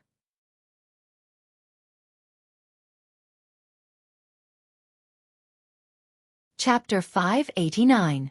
Xiao Xian had been watching the flock of birds fly past the edge of the tribe, but he couldn't see clearly what kind of birds they were. Cha-Cha wasn't there either, so Xiao Xian could only watch from the watchtower. They often saw flocks of birds during this period of time. Perhaps there were flocks of birds that didn't pass by the tribe that weren't noticed, but the flocks of birds in the tribe were shocking enough. Because there was nothing out of the ordinary, the people in the tribe could only watch the sky anxiously every day and make a record. The figure that suddenly left the flock surprised Xueqi. When it was in the flock, Xueqi couldn't see it clearly, but when it left the flock, it stood out. The green figure left the flock of birds and changed direction. It didn't follow the flock, but flew directly towards the tribe. Then, a few more figures flew out of the flock, followed by a few more. Some were as big as the one in the lead, and some were smaller. They flew up and down, and weren't as steady as the one in the lead. Xueqi immediately took out a wooden whistle and blew it, indicating that the people in other places should not attack the figures in the sky who had left the flock of birds. There were watchtowers in other places, and they must have seen them. When the green figure in the sky flew closer, the people in the other watchtowers recognized it. "Hey, look, isn't that the duck from before?" A Yanjiao warrior who came from the other side of the sea exclaimed. "What duck? You mean the bird in the sky?" The Yanjiao warrior who had never seen the duck before was confused. "It must be. I think it looks like it," another person shouted out. Xueqi looked at the figures flying over and blew the wooden whistle rhythmically. Back when he was in the tribe on the other side of the sea, he had also blown the whistle with this rhythm. He wasn't sure if the duck still remembered this sound. The fat duck seemed hesitant, and looked around cautiously. It circled in the air, as if trying to figure out where to fly to. When it saw Xueqi, it immediately flew towards Xueqi. Although Cha-Cha wasn't in the tribe, Gigu's snow-white falcon was still guarding against the birds in the sky. Xueqi's whistle had been timely. Just as the falcon was about to attack the green duck, the whistle stopped it from moving. Xueqi was sure that the one flying towards them was the one he caught on his way back from Gongjie Mountain. However, this green duck was quite fat when he was on the other side of the sea. Now it looked much shriveled. No wonder the warriors from the other side of the sea were unsure when they saw it. Back then that duck was so fat. One duck was as fat as two ducks. Now, not only was it skinny, it was also listless. As it approached the watchtower, it looked at the other warriors as guards. Perhaps sensing the duck's wariness towards strangers, the warriors standing on the top of the watchtower with Xueqi all took a few steps back. After a while, the green duck flapped its wings and landed. It stood on the handrail and called out to Xueqi. "Quack." Its cry was a little strange compared to other wild ducks, but there was a hint of happiness in its voice. "Flap, flap." The other ducks that followed closely behind also followed suit, resting on the railings and handrails one after another. Hence, when the tribesmen looked up at the watchtower, they saw a circle of green ducks standing on the top of the tower. Someone recognized the ducks and laughed loudly. "Are our ducks back?" When the others who didn't know the story heard this, they also guessed the origin of these ducks. When the people from the other side of the sea came back, both sides talked about the ducks raised by the tribe, especially the green ducks. The people who were busy at the animal pens also rushed over excitedly. When the people who took care of the duck pens left the tribe, they were full of regrets. They thought they would never see the ducks again, but they didn't expect to see them again. Xueqi counted the ducks standing around. When they left, the green duck did not bring its second-generation ducks with it. They were still leisurely paddling in the water. There were only about 30 ducklings back then, but now, there were more than 50 standing in front of Xueqi. They were of different sizes. The big ones were almost as big as the fat duck, while the small ones were less than 2/3 of their height. There were only about 25 big ducks. These must be the second generation of the first batch of ducks. The missing ones might have left during the long migration, or something else happened in the past year. The ducks on the railings and handrails were led by the first one to rest here. Some were still vigilant, while others started to comb their feathers. Quack! The green duck standing on the handrail opposite Xueqi saw that Xueqi ignored it, so it quacked again. This time, it was louder than before, as if it was urging him. Xueqi looked away from the other ducks. It didn't matter if they were migrating or seeking refuge. Even if the land on both sides was closer due to the earthquake, it was still a long way to go. They must be very tired. Two of the smaller ducks almost lost their grip on the handrails when they flew down. "Come with me." Xueqi grabbed a vine rope hanging down from the watchtower and jumped down from the top floor. He slid down the vine to the ground. The people in the tribe did not have the patience to climb the spiral staircase in the middle of the watchtower. They preferred the quick and direct way. With the abilities of a totemic warrior, it was easy to do. When Xueqi slid down the watchtower, the leading green duck left the handrail and followed Xueqi. Because there were many unfamiliar scents in the tribe, the ducks were still vigilant and alert. Xiao Xian saw the person coming from the animal pen. The green duck also saw a familiar face. Although it did not fly down, it still quacked at the person. The person who took care of the duck pen was very excited. He thought to himself, it was worth the effort of feeding them. Xiao Xian walked towards the animal pen with the person who took care of the duck pen. However, these ducks were different from other animals. The animal pen was too far away, and there was no river there. The river in front of the tribe was already occupied by the crocodiles of the drumming tribe. The crocodiles would not be friendly to the ducks. Even if the crocodiles could tolerate them, the green duck would immediately run away. Xiao Xian thought for a moment. He turned around and walked towards the artificial lake instead of the animal pen. The artificial lake that was dug for the construction of the boat was still very big. For these ducks, it should be enough for them to move around. Elder, will they stay? The warrior in charge of the animals was worried. He had also heard that these green ducks had followed the flock here, but they had left the flock midway. Would they fly away again? Should they lock them up? Let's build a duck shed first. Let's see if they want to stay. Xiao Xian said. These ducks looked easy to bully, but Xiao Xian knew that they were not as weak as other wild ducks. They had bad tempers too. Locking them up might backfire. If they were not doing well, they would definitely be in a bad mood. Then they would not be able to lay eggs. Xiao Xian saw that almost half of them were female ducks. You're tuning in to the Xueqi's Martial Arts Saga YouTube channel. Don't forget to subscribe and join us on this journey to catch the most captivating stories.